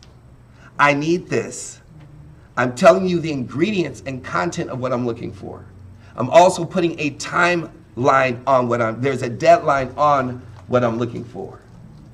And there's urgency in my conversation. There's excitement in my conversation. There's enthusiasm in my conversation. At the end of the conversation, Larry, I just need to know if you're serious. Yeah, well, how do I figure out, how do I do this? Then we get into you need to sit down one-on-one and have a conversation. And then we can hear what your one-on-one conversation is because some of your guys' conversation, it has to be sequential with what we started with the initial, I told you in the invite, I'm looking for 3 people. I already have 2. You're the last person. I'm hoping you're the last person. Let me tell you what it is. Now I can tell you what it is. Yes, peak and pass is great. But if this room, let's see, we got 1, 2, 3, 4, 5, 6, 7, 8, 9, 10, 11, 12, 13, 14, 15, 16, 17, 18, 19. We got about 45, 50 people in here. If I get 5 people that get what I'm going to do today, everybody else can quit. Because I only need 5 people to understand the numbers. 5 people to do this work, they get the conversation and do the numbers. when it comes to Dr. Maxey or Dr. Glenn or Dr. Walker or anybody else in here, it doesn't take that much time once you get it down. I can show you how, and that's what Marty is doing, and that's why I keep going to the numbers, and I want to break so you guys can practice conversation. You can work this business an hour a day and get rich if you're effective with your time. I can set up a meeting every 20 minutes for 1 hour. That's 3 20-minute meetings. I can actually close out 3 to 5 people to be in each of those coffee meetings.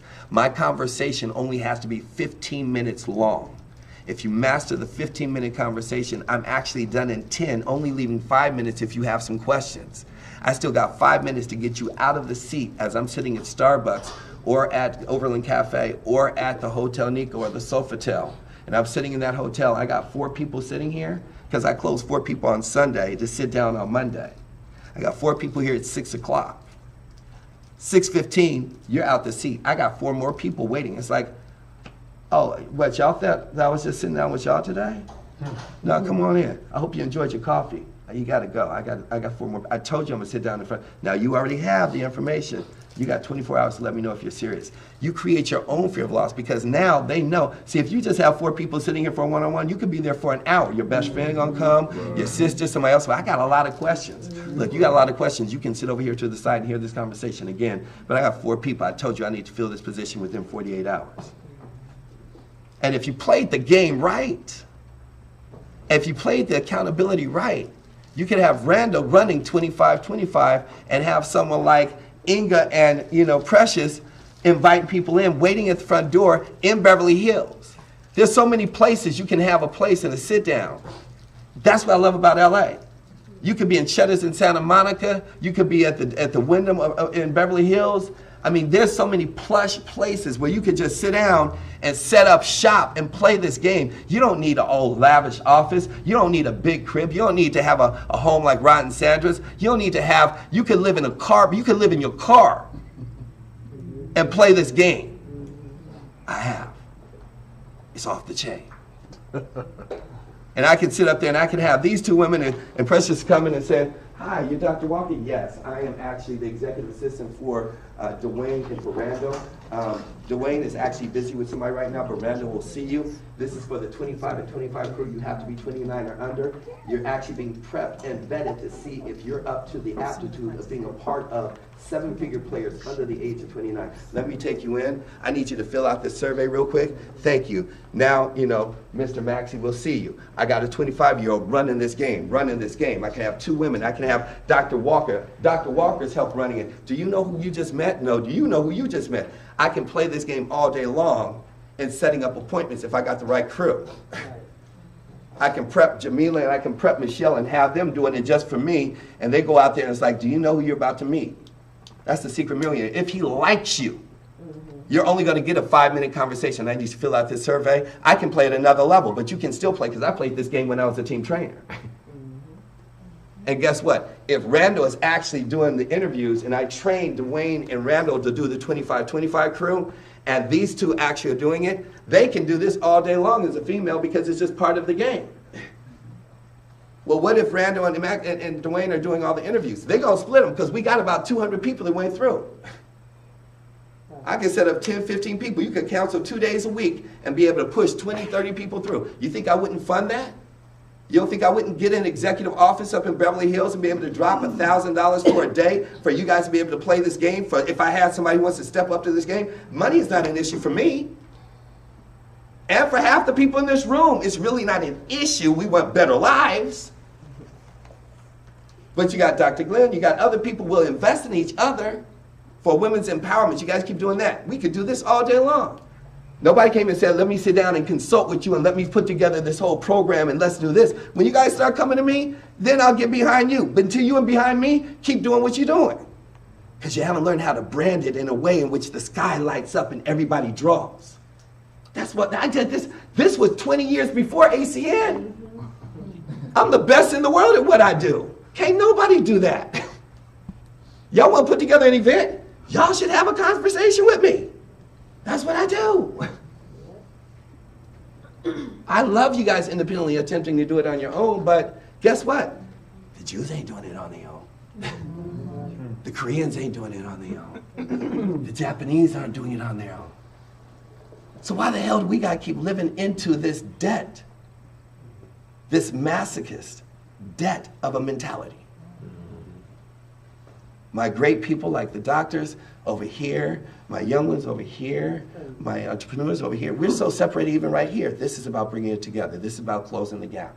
Because if we do come together, can't nobody touch this group. I wouldn't invest my time. I wouldn't be here this morning. I would have left 3 days early and been in Kabul for the full week. Does that make sense to everybody? Yes. So I need you guys to be present, not think that I have my teeth out just to bite, but I'm biting for a result, that I need you guys to just change your thinking, that if I come at you a certain way, it's not to offend you, it's not to make you mean. You know, some people, we had somebody, we did this before when I said it was volunteer, and people are like, why are you calling me?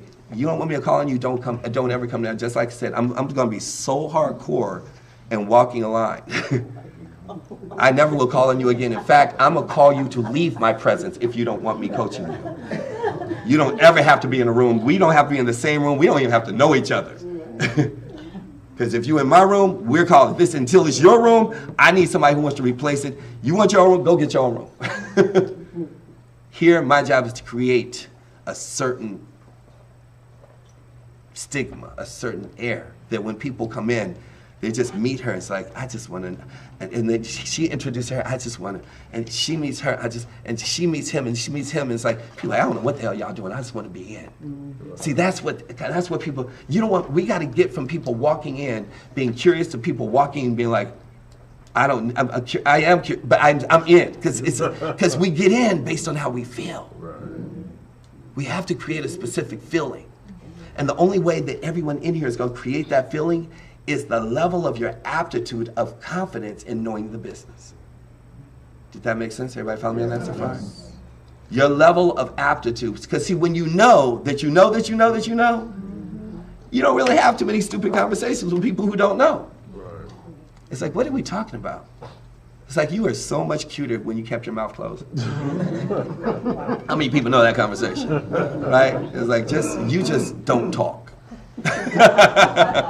Did you get the Facebook I sent you with the guy that had the t-shirt on that says, I love your voice so much, I just want to preserve it, and they had a picture on the back of somebody with a tag on it? Yeah, that's about right. Crazy as I have it. So I want you guys to just pair up with 3 or 4, and I want you to master your call to command, because I want you to master, this leads into understanding how to do a 3-way call. This leads into doing how to do a blast call. This leads into knowing how to actually do a mini PBR. This leads into doing a mini presentation. Are you guys following me on that so far? And I need to be able to have it in this closed environment. So let's start with that. You guys find 3 to 5 people, take a 10-minute break. We'll be back in your seat at 11:15. Can we do that? Yep. Yes. Outstanding. I hope nobody else shows up for the 11:30. That was just somebody so important. So who wants to go first? Vic, you want to get with it? Sure. Go ahead. So essentially what we covered was an enrollment conversation. So it worked like this. I'm currently involved in a project that I'm working with some amazing people. I'm looking for 3 people to be in my organization. I already have identified 2. I need to identify 1 more within the next 48 hours. The person I'm looking for is a person of integrity, of work ethic, of character. If that person is you, I invite you to join me. If it's not, I ask you to please refer me to at least 1 or 2 other people who might fit this mold. Okay, it's in the right vein. Dr. Glenn, you want to go? Sure. I can be the guest, or you can pick somebody. Go ahead. Hi, Mr. Nelson. Hi, how you doing? You know what? I'm a physician, and most people feel like physicians never live in lack, but that's not really the case, and hasn't been the case for me. About a year and a half, I found the most extraordinary team. It's making a team realize its expectation, and that financial gap that I had of about $15,000 that I was lacking, I bridged that. Now, I want to do even more. So I, in a year and a half, built this extraordinary team with 3 captains. I'm looking for a 4th captain, and I think you would be the one to lead that effort. So you want to start with the 4th captain, the first part of the conversation, Okay. and then use the rest of the conversation for the body. Okay. The body is relating to them. It softens the blow of being abrasive and aggressive. Okay. But you have to be abrasive and aggressive up front. There's a couple of dynamics as to why you want to be abrasive and aggressive up front. One is it creates an energy. Number 2, it creates an expectation. Number 3, you're forced to have a posture. And in that posture, you're calling upon the universe, you're commanding the universe to return and reciprocate what you're looking for. It's kind of like being in a relationship. We enter into relationships without sharing exactly what it is we want, and then we end up with everything we don't want because we did not say it up front. And then we have conversations throughout the relationship about what it is. So you have a lot of people that come into the business without knowing what to expect. Part of that is dealing with the retention of the people that are coming into the business as well. So the people that are coming into the business are not being retained for whatever reason where value is created. So of your captains, how many are from start to finish for the last, and I mean, this has nothing to do with Rod and Sandra, this has nothing to do with Dr. Maxey, it just has to do with who are your captains, right? So in your captains, and then I would go to Rod and Sandra and say, well, who are your captains? I'd go to, Hal and Betty and say, who are your captains? I would go to Michelle and say, who are your captains? And in who your captains are, for the last 90 days, this is for everybody, who has been here every Tuesday for 90 days? That gets into the second part of the conversation, but that's why you start with ABC. ABC is always be closing. So always closing means I'm going to create a string of commitment, a strand of commitment in the beginning that not only gets them in, but keeps them in and keeps them stabilized.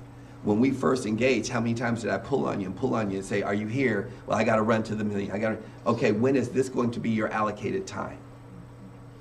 Okay, so we're talking about if I'm going to come to a training, right? So it's like the communication of your leaders. Now, it's not, there are no absolutes. Not everyone's going to be able to make every meeting. But let's just go for the last Tuesday. Who here, and don't raise your hand because I know the answer, but who here has 3 captains that have shown up consistently for 90 days, for the last 90 days? That's what it comes down to.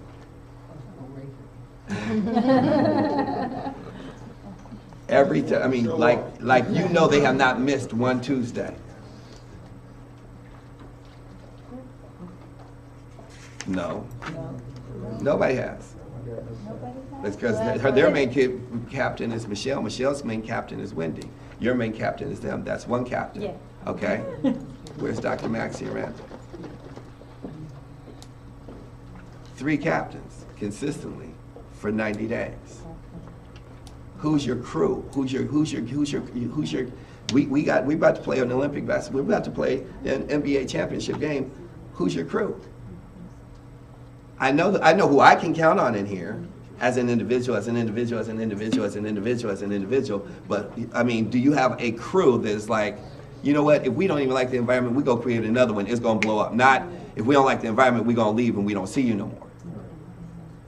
See, I got a crew that's like, if I say, let's bounce because we don't like it, let's just scrap everything, we start all over again.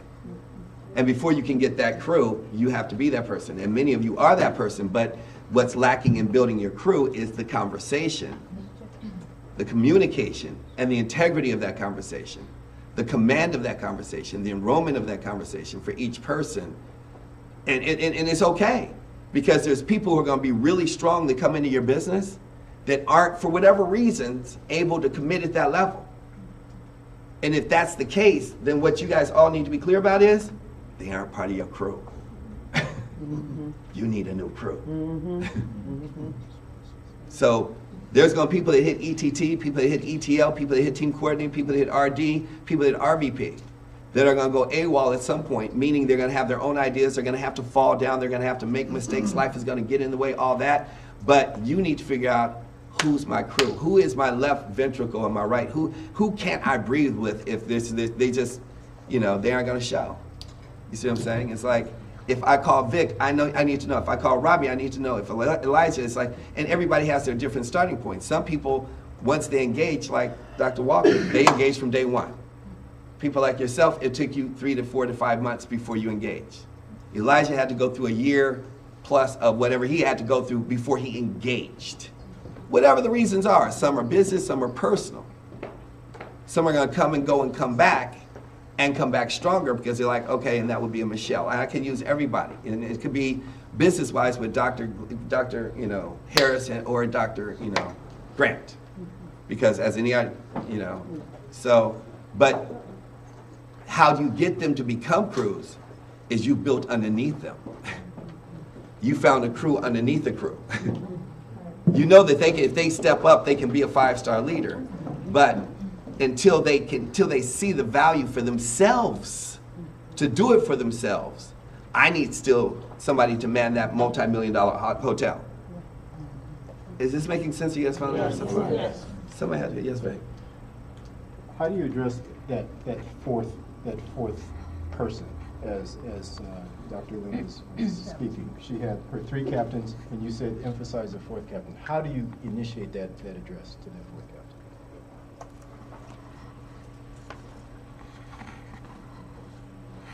Would that be strictly enrollment? No, over the course of the next 90 days, I'm going to have more ETT and ETL split conversations like we had talked about. I just have not been able to do that. I have to get a handle on my schedule, which is just ridiculous. But even if I do the every other week or I do it all towards the end of this week, I got to look at my travel schedule and I have that all prepared for you guys by tomorrow night.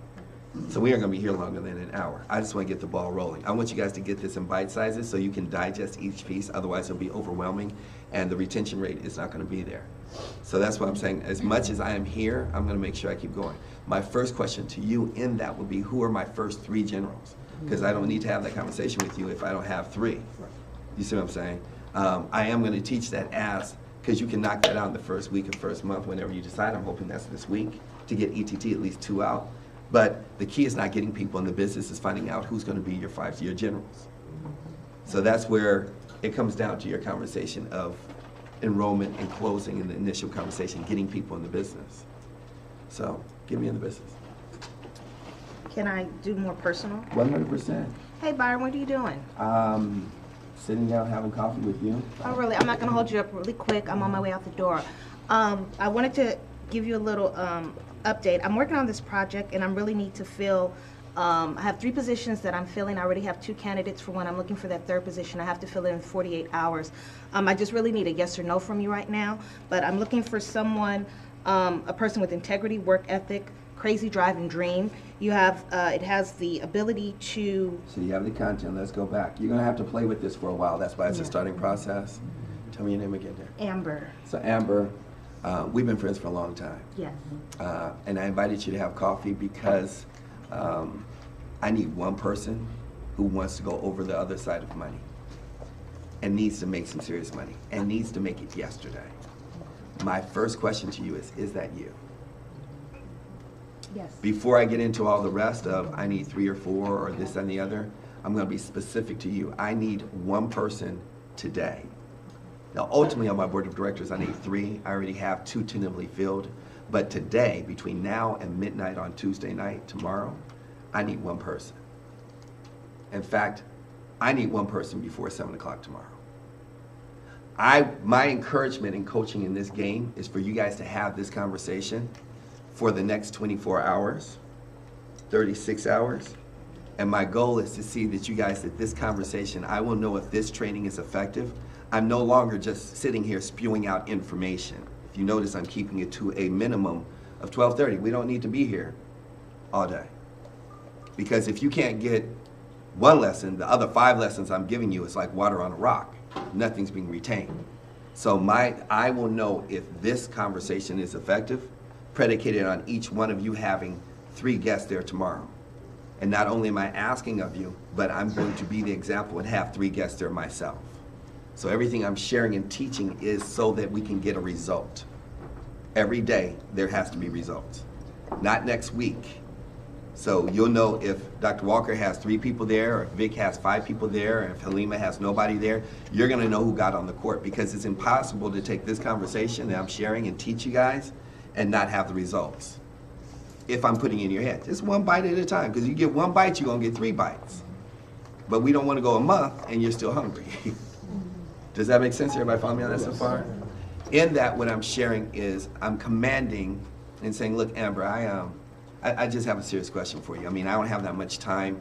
You've been on my mind. I had to stop. And so you got to understand the different conversations, why you tape this and go back and listen to it, because I say so much and I talk so fast, but I repeat it about 5 or 10 different ways. So I'm saying that, I'm looking and saying, look, Amber, I'm on a deadline. I got some things going on. I actually was working on Memorial Day on my own business because I'm tired of working on somebody else's business the other 5 days. And I have to find somebody by tomorrow, somebody who is key and critical, who's gonna be, really positioned within my life, that is gonna be my business partner, that would like and needs and wants to make an extra 3 to 5 grand a month now. I need you to just answer, do you want to do that? And if, don't ask me what it is. I'm actually saying that even beyond the email. Does everybody follow me on that so far? In the phone call, I'm saying, don't ask me, because they're going to ask, so what is it? Don't ask, I'm telling you, don't ask me what it is. I'm telling you, it's a yes or no question. So I can get off this phone, because I came back in the house. They don't know that I was playing with my dog. I was about to leave. They don't know I was setting up to leave on Thursday. I've been moving and traveling. I've been traveling so much. And when I finally got still, they don't know I've been traveling just through Inglewood. See,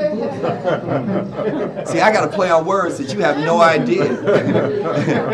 I mean, and these are the tricks I used to put in my head, and people be like, man, I've been traveling everywhere. And I just got stable. I just got home. I've been gone for like the last week traveling so much, and you have been at the top of my brain. I had to wait till I got comfortable and I got set in my house, and I was about to leave again.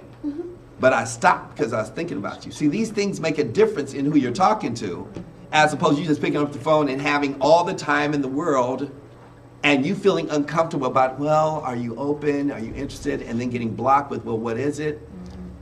You got to be the master of your own ship and control the conversation.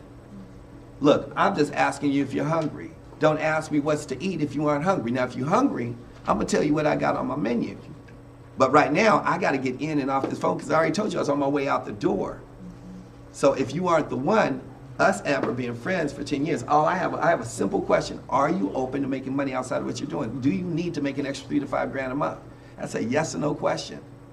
And don't ask me what it is until after you say yes or no. Because if you say no, we don't need to talk about nothing else. If you say no, all I need to know is, will you support me being my cousin? And if you say yes, I'm going to set up an appointment. I'm going to come by the crib. I need about 15 to 20 minutes with you. And I'm going to share with you exactly how you can support me. And by the way, it's not negotiable. And by the way, I don't need any money from you. But if you want to make some money, I need to hear you yell through the phone, heck yes. And the person who needs the money needs to make some money, guess what? It's just like in the movie. Show me the money! They'll be on the phone. People that need the money, is that all of us who want to make some money? Hell yeah, I want to make some money. How loud do you want me to say it? How loud? I'm the one. I am Jet Li. There's only one of me. I need some money. That person needs some money, they have no problem. They will say, they will go, yes. You'll hear the intensity in their voice. So you got to read the person you're talking to so you don't get caught up in cobwebs of whack conversations. Does that make sense? You guys follow me on that so far? Because they will, how many people know they will entangle you in some whack conversations. They want to have long conversations, they want to explain, want to talk. I don't have time for all that. Me being you, you being me. Please write it down. I don't have time for that. I got a song title for that. There you go. I got time for that. No time for it. Nobody got time for that. I got no time for that. And you do it out of love. You have to, it has to be so hard, and I'm going to tell you guys, that's why I want you to have it on the tape. It has to be so hard and abrasive, wrapped in so much love when you say it. They can't just hear the abrasive hard, because I can see Michelle. Mr. Nelson said, don't answer. I'm not answering no question. What do you, or do you want to make some money? I can see Precious doing the same. Do you want to make some money? Inga be like, look, I don't have time. Do you want?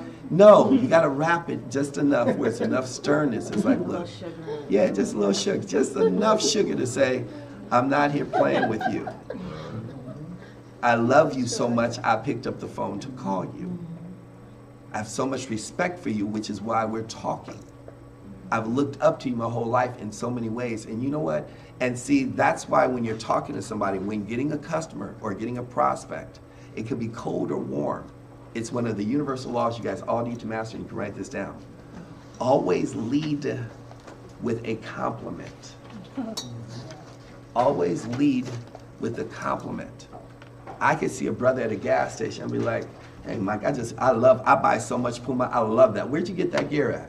And be like, I don't even remember, my wife got it for me. Man, well, if ever you know, exactly, right? So it's like, well, wherever you got it, if you can find out from your wife, just, here's my card. But I you know what, because the way you carry yourself, and I'm working here in Inglewood, and you're here, I'm working on a project, I don't know if it's for you, but are you open to making money outside of what you're doing? Here's my card. I just need a yes or no. Is that a yes or no? Excellent, hell yes. I need you to just text me your email, your name, and I'm gonna send you some information. I need you to look at it. If you like it, we need to meet tomorrow. It's that simple. It's one bite at a time, one bite at a time. It's not a drink of water with a fire hose. Yes, sir. Now, what information are you talking about sending? Mental train wreck, the list, anything on me, because you have direct access to me. But if you know your repertoire, if you know your arsenal, if you know your cabinet, it could be a teacher. Because a brother is like, so what do you do, Mike? Well, I'm a teacher, hypothetically. I know a brother that was making, $30,000, $40,000 a month, and today he makes that in a week. I need to send you some information on him. Send him Aaron Burt. You see what I'm saying? And it may be somebody that's an attorney. Send him Leanne Gabriel. You gotta know who's in your posse. It may be somebody at Starbucks. Send them something on Mark Isaac. Send them something on Danny Bay.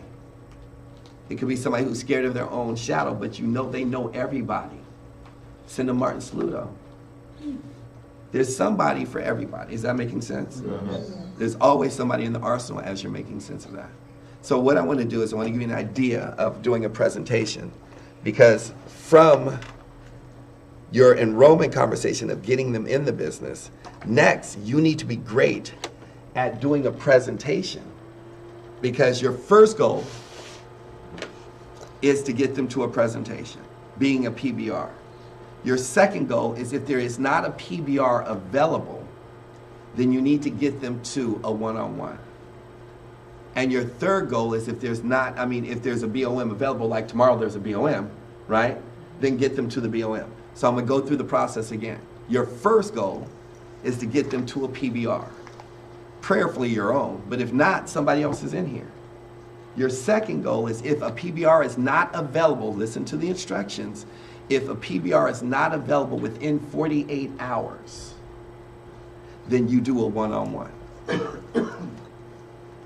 And your third goal is, if in turn it is within 24 hours, they get to the actual presentation. Now, in this cycle, you must understand that nobody should ever be piqued about the opportunity and have not seen the opportunity within 48 hours. If you talk to somebody, they must see the business within 48 hours, and that will probably explain for at least 70% of you in this room why you're spinning your wheels. Because you're piquing them and they have not seen it for the third or fourth or fifth day. And you're like, well, they're coming next week, or they're coming on Saturday. If people are food, if they sit out past 48 hours of hearing about an opportunity and they don't see it, they go stale.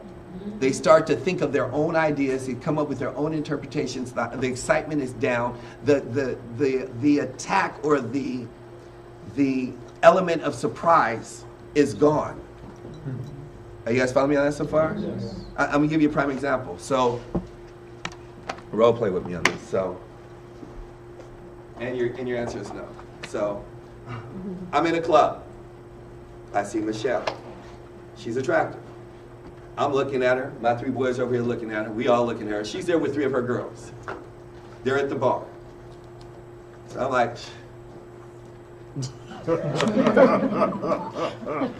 how you doing? No. I haven't got a chance to say anything. And then said, I don't even know what I was going to ask. Just get out of my space. But being a master of this game, unless you're ugly, have bad breath, or too short, it's the only way she's going to say no. If she's at the bar with her 3 friends, and I come from behind, and I come up to the bar, I'm like, yeah, can I have a Jack and Coke? Oh, how you doing, sister? Good. You're at the bar. Can I get you a drink?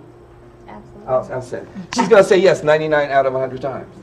And especially if she's been waiting to get a drink, and an alpha male can come up and demand and command for the bartender, and he comes over to me before her, and she's been waiting. It's like, by the way, you know what? Let me just take care of your drink. Right. She's going to say yes immediately. Yes, sir. But if somebody can see you coming, they've already assessed, they've already created, and for a woman, immediately, they're taught to say no before they say yes. Even if she wanted to say yes, I've given too much dialogue here. It's no before I even get there. Does anybody understand this conversation? Right?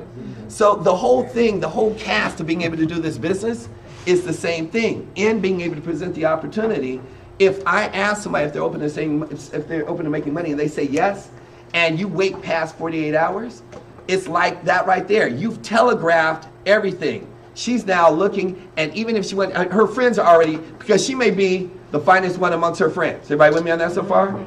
And God forbid that on top of it, because now her friends are already hating on her because she's light-skinned, tall, good-looking, and her friends are like, you don't want to talk to him, he's going to come over here and talk to you. She can't even say yes now. Her friends done talked her out of it even if she wanted to. It's like, they done picked him apart. Anybody understand this conversation? Yeah. See, the art of surprise in doing business is the same thing. You got to catch them back door to be able to come to get an honest response. You don't want everybody to say yes. You just want an honest, objective response. And if you don't get that and close it within 48 hours, which is why you must take ownership of your life and your business. If that PBR is not available within 48 hours, you need to be able to come and be able to do a one-on-one immediately. It's your business. Do we still want you to get yourself out of the way? Yes. But I'm here training millionaires. I'm not here training you about just regular network marketing. I may only reach 25% of the people in this room, not including the people that are new. But the reality of it is, you will not make any money until you're doing your presentation. Because they're looking at you saying, you want me to look at something you don't even know what the hell you're talking about? You need me to talk to him. Why do I need to talk to him? You're saying it prematurely. See, if I sit down with Dr. Walker, I'm saying, look, this is what it is. This is what I'm looking for. This is where I'm going. The strength in my conversation alone is going to get her full attention.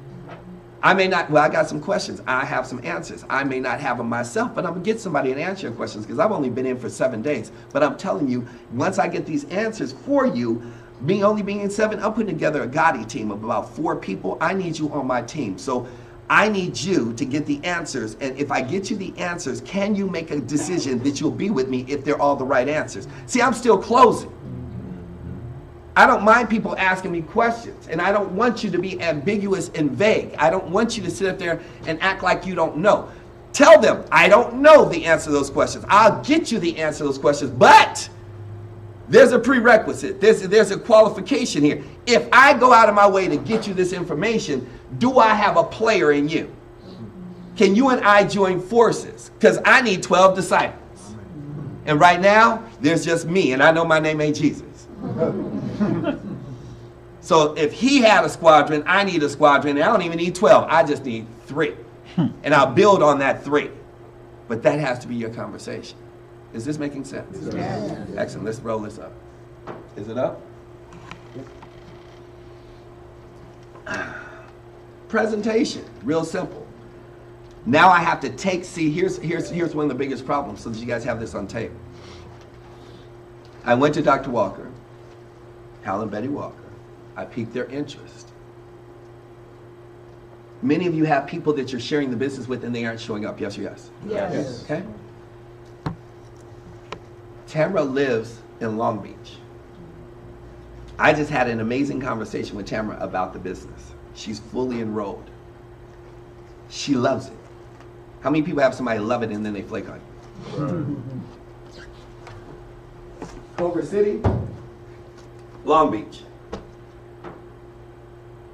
She's in Long Beach, but she needs money.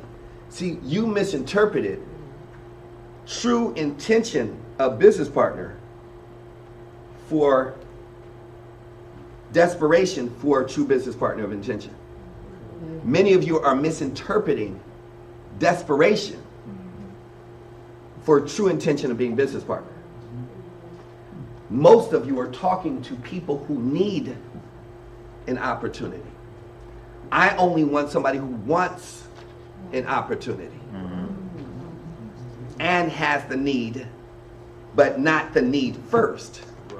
I want somebody who wants the opportunity and the need second. You guys are attracting people who need the opportunity, and the want comes secondary. You can't win. You cannot win with needy people, because the way they think is a broke mentality, and a broke mentality has nothing to do with money. It has to do with the way they think. So I'm in Long Beach. I'm Tamara. I need an opportunity. You're telling Tamara to come to Culver City. And what you said on the phone on Sunday, hi, how you doing, Tam? I'm doing great. Outstanding. I have the most amazing opportunity. I'm putting together a team of about 2 to 3 people.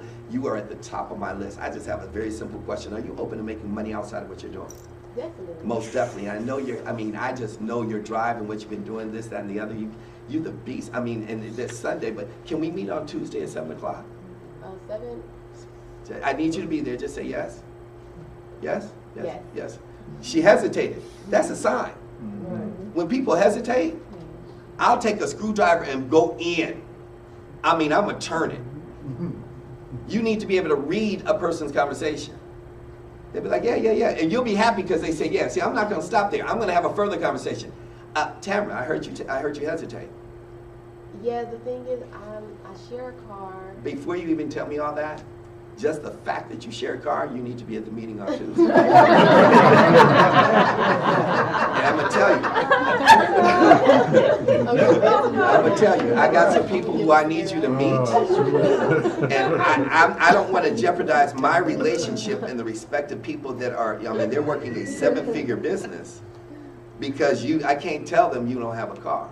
But if you don't have a car, they'll help you buy whatever car you want because they aren't going to judge you for where you are. They're only going to judge you for you. So they need to know people are going to go an extra mile. And quite frankly, what I'm putting together is the fabric of it is all predicated on integrity. So I don't care if you have to catch 3 buses, 2 trains, and a boat. I just need to know if you don't have a car and you want to make sure that situation never happens again in your life, within 90 days, we will get you whatever car you want, that you'll show up for 1 hour for an interview that will double whatever income you currently have. I need to know that your word is good, because if you don't keep your word, we will never talk again. I mean, and we're friends. We've been friends for a long time, but we already haven't talked in a year, so I'm not going to miss another 4. So, I mean, that's how serious it is to me, but I also need you to know that's how much respect and love I have for you and what I'm doing. I need to know, will you make it at 7 o'clock? And if you need me to pick you up or help you with Uber, whatever, I'll get you there. I just need to know you've already made the space and time to meet me at 7 p.m. on Tuesday. Yes. Yes. Because she hesitated, this is Long Beach. If you don't have on Monday a buffer where I have sent her an email of a mental train wreck, or of Aaron Burt, or of Debbie Davis, depending on if I've talked about network marketing and they're abreast of it. If they aren't abreast of network marketing, I'm going to send them something else they can relate to. But if I've gone in a little bit with Tamara, I'm going to send her. But you got to know what's in your arsenal. We'll talk about that tomorrow night. Everybody with me, yes? Yeah. If that's the case, but if I don't reach out to Tamara between now and Tuesday, and I call her on Tuesday to come, she lives in Long Beach. What I sold her was the best Kool-Aid, or better stated, the best purified water that exists in the state of California. She wants to get healthy. I have the best water. Her mouth is parched. She got white stuff around her mouth. She's been walking in the desert for a while. This sister's hungry. She's thirsty. She's desperate. She needs. She doesn't want. I need something. By the time Monday comes, she lives in Long Beach. Somehow she got over to Inglewood, or Gardena, even better. And she got some nasty water because she was already thirsty. Because she talked to some other broke-minded individual who fed her a little dirty water. And so by the time you call her, she's like, I'm not as thirsty anymore. I already have some water. Doesn't matter that your water is the best water in the world because her mouth was parched. She just needed something to lubricate her mouth. She doesn't care whether it was dirty or clean. Is anybody understanding this metaphor? Yes. Okay. So I need to make sure nobody else is giving her a scoop of dirty water, and then I'm feeding her through Monday. I'm keeping her even more excited. She may be a doctor. I'm gonna put her on the phone with Dr. Glenn or Dr. Harris or somebody. She may be a student. She may be somebody who's into technology. She may be somebody who is into this, that, or the other. I'm gonna put her on a three-way call and send her something. So it's like, oh, by the way, you know what, Tamara, I told you that I had a sister that was just like you, named Inga. I have her on the phone. Inga goes and is like, sister, I don't know what you did to get Mr. Nelson's attention, but I'm gonna tell you, I don't know what you did to get Dwayne's attention. I don't know what you did to get with, Hal's attention. I don't know what you did to get, Marcia's attention, but whatever you did, keep doing it. Because if you come and see what we're doing on Tuesday night, your whole life will be flipped upside down. And I don't even know you. That's how important it is that I got on the phone to talk to you. See, that's how you get yourself out of the way. You should have other people closing your guests. In fact, if you have one or two like-minded individuals like you, Tamara, or somebody, if you got a boyfriend or husband that, that makes life decisions with you, you need to have them there.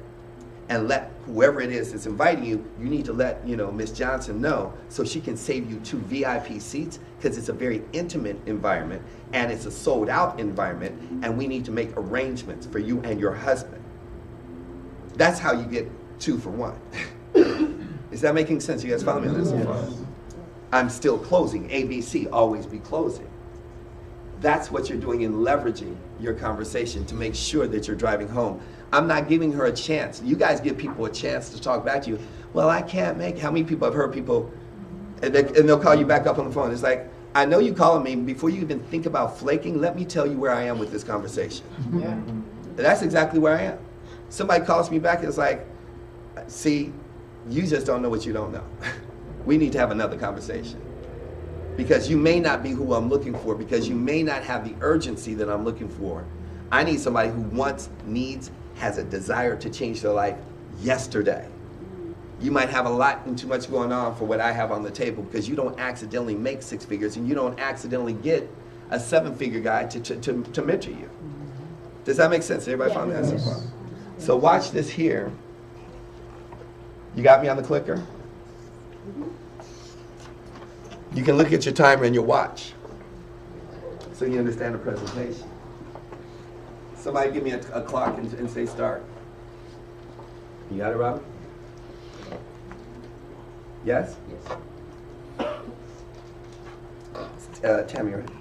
Tammy, so bottom line, we're sitting down, and the reason we're sitting down is because based on when we sat down at Starbucks, you said you wanted to understand what this was like, and I actually thought there was going to be a presentation on Tuesday. Since they're not, that's why I'm back here with you on Monday, because it was important enough for me to wait for you to get off work, for us to sit down at this coffee house right up the block from you, because I can't afford for you to wait for the next presentation, which is going to be on Thursday or Saturday, because I'm putting this together. I have been identified, listen to the language, I have been identified as the individual to lead the entire campaign and the entire expansion of this multi-million-dollar company, and I have been identified to do it and take over all of Inglewood. And so when they ask you, well, Michelle, who identified you? Oh, yes, Mm-hmm.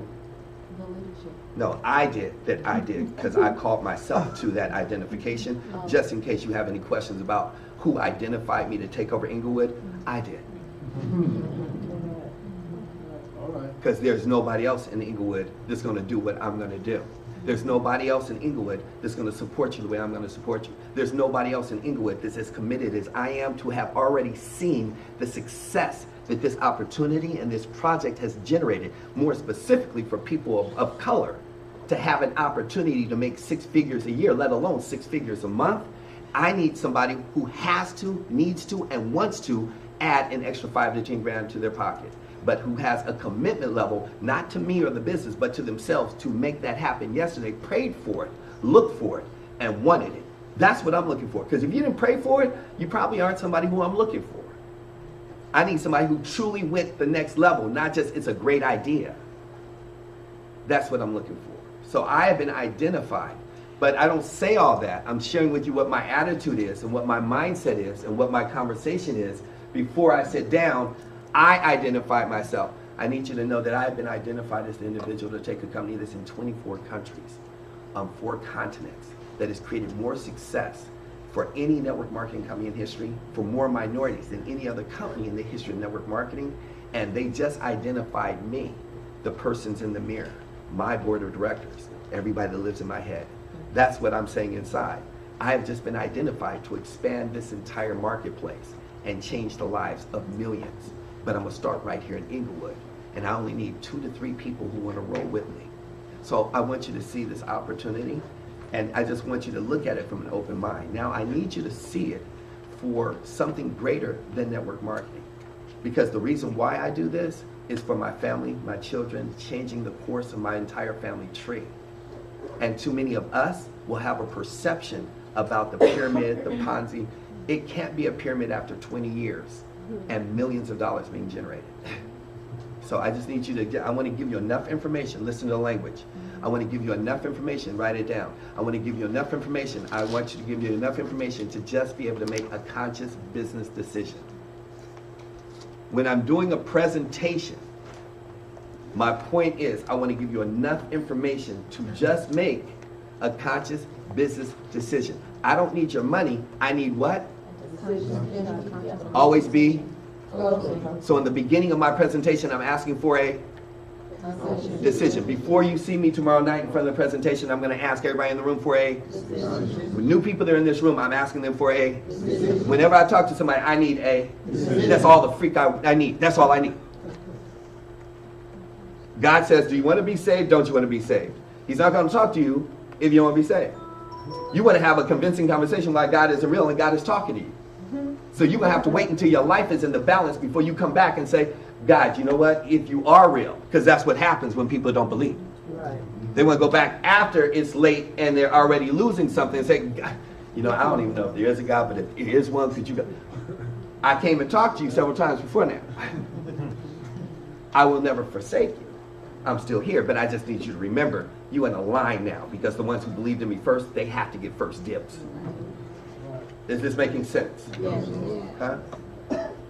Now, on the time of doing a presentation, go back.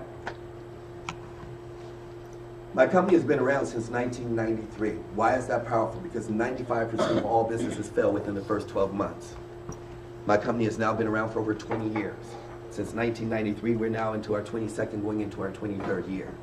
You look at that and you see that when I got started, we were just in the United States. Now we're in 24 countries and 4 continents. My business now generates right at $1 billion, but beyond that, we haven't even penetrated more than 1% of the marketplace anywhere in the world. In fact, we haven't actually captured 1/10 of 1/2 of 1% in any major marketplace. So I want you to imagine if you could have a company that's been around, that's larger than Microsoft and larger than Apple before it went public, that's been around for 22 years, that is going to go public over the next couple of years, and you could be a part of that and be a part of the IPO, how quickly would you jump all over this if you could go back in time and get that from Apple? Because that's, and I can only say that if you have a business mindset, because if you haven't been taught financial literacy, you'll miss this entire conversation. So I say that in my presentation because for us as a people, you need to speak into the listening that they do, that they actually are aware. Because you know us as black people, we know everything. So I need to make them aware that you're actually financially illiterate. I'm actually going to tell you and say, by the way, do you have a savings account? Yeah, I got a savings account. See how stupid you are. Because wealthy people don't have a savings account. Because they understand that banks are already making, 8 times their money their money. You got $2 in that account, they're making $16 a day off of your $2 while you get 2% for a year. That's how financially illiterate you are. But I'm not going to say that, but I'm going to say that. Is anybody getting this conversation? I need you to understand that I'm very much equipped with my knowledge of what I'm doing, how I'm doing it. See, once you know 2 + 2 is 4, they can't say anything except for, I want to learn math or I don't. You don't want them walking away having a conversation with you in their head about having opinions. That's the point of equipping yourself to know that you know that you know. Nobody can sit with me and say, man, I haven't seen this. Oh, it says one of those, the conversation you guys have, well, I don't know, let me check with. You guys stand for those conversations. Not because I'm an RVP, not because I make the money that I make, but I have this attitude from day one. Write this word down, non-negotiable. The people that I'm looking for, I'm non-negotiable. I'm not going to sugarcoat it. I'm not going to massage it. I'm not going to make it pretty. I'm going to be black and white. Look, I want a woman with 2 arms, 2 hands, 5 fingers on each one, 2 feet. She can miss 1 toe. She's fine enough. But God, this is what I'm looking for. An amazing attitude, personality, wants her own, knows how to merge, create a dynasty, build a world that the rest of the world will come in and feel blessed after they walked into ours. God, this is what I want. Let me be very specific about what I want. I want a sister who understands me and knows my history and my heritage that just doesn't look like I can. I need to know she has a mind and a soul that are connected. And it's going to raise me in value as a man just because she already knows she has her own. I'm going to be specific. When you sit down in a one-on-one and you're going to share, look, I'm looking for a brother that's this, and this. This is my company. My company's documented. It's not a theory. It's not hypothetical. We don't have to figure it out. We created too many millionaires. We're still standing. I don't care if you call it we are, wah, wah, wah, pyramid upside down, or however you want to look at it, elephant. You know, I mean, it's kind of like, this is just what it is. Next. Inc., Fortune, Forbes, USA Today, Success Magazine, Wall Street, Celebrity Apprentice, Donald Trump, Byron Nelson can all be lying about the same thing. Next. This is our headquarters. Here's what's really special. See the building? Don't look at it. We own the land. Next. If that's not impressive, look what we've done around the world. So you know that little pyramid thing? I don't see one of those that looks like a pyramid, but we own all of it. Next. And I will hammer that because our people will come and say, is it a pyramid? Is it a Ponzi scheme? See, I like driving it home before. Here's how you want to get this. How do I avoid objections? How do I avoid these conversations? You stab them in the heart before they can talk about it. I make people very clear. You know what? People that talk to me, when I sit down in a one-on-one, you know what I'm about to share with you? A lot of people perceive it as a pyramid. I don't even like having stupid conversations like that. What did I just do? They are not going to say anything about pyramid. Even if they think it's a pyramid, I just told them anybody that thinks that this is a pyramid is stupid to me. So even if they think it's a pyramid, they may leave and tell Hal, my cousin and my friend when they leave, but they ain't going to sit in front of me and say, man, this is one of them pyramid things. You look, I just don't even like entertaining. Wouldn't you agree? And I sit down, Dwayne, wouldn't you agree that we just don't have, don't you just hate talking to stupid people? Yeah, I had this person last week when we sat down before I did this presentation. He said, is it a pyramid? And I just got up and walked away. But I know that you're so much brighter than that.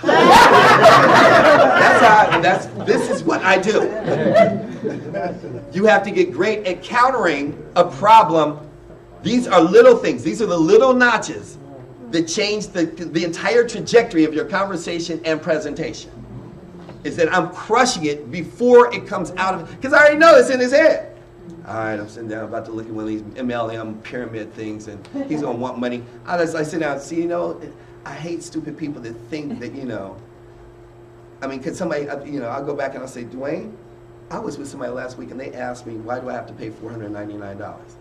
And I just thought about it. I was like, you're so stupid, you really don't have to.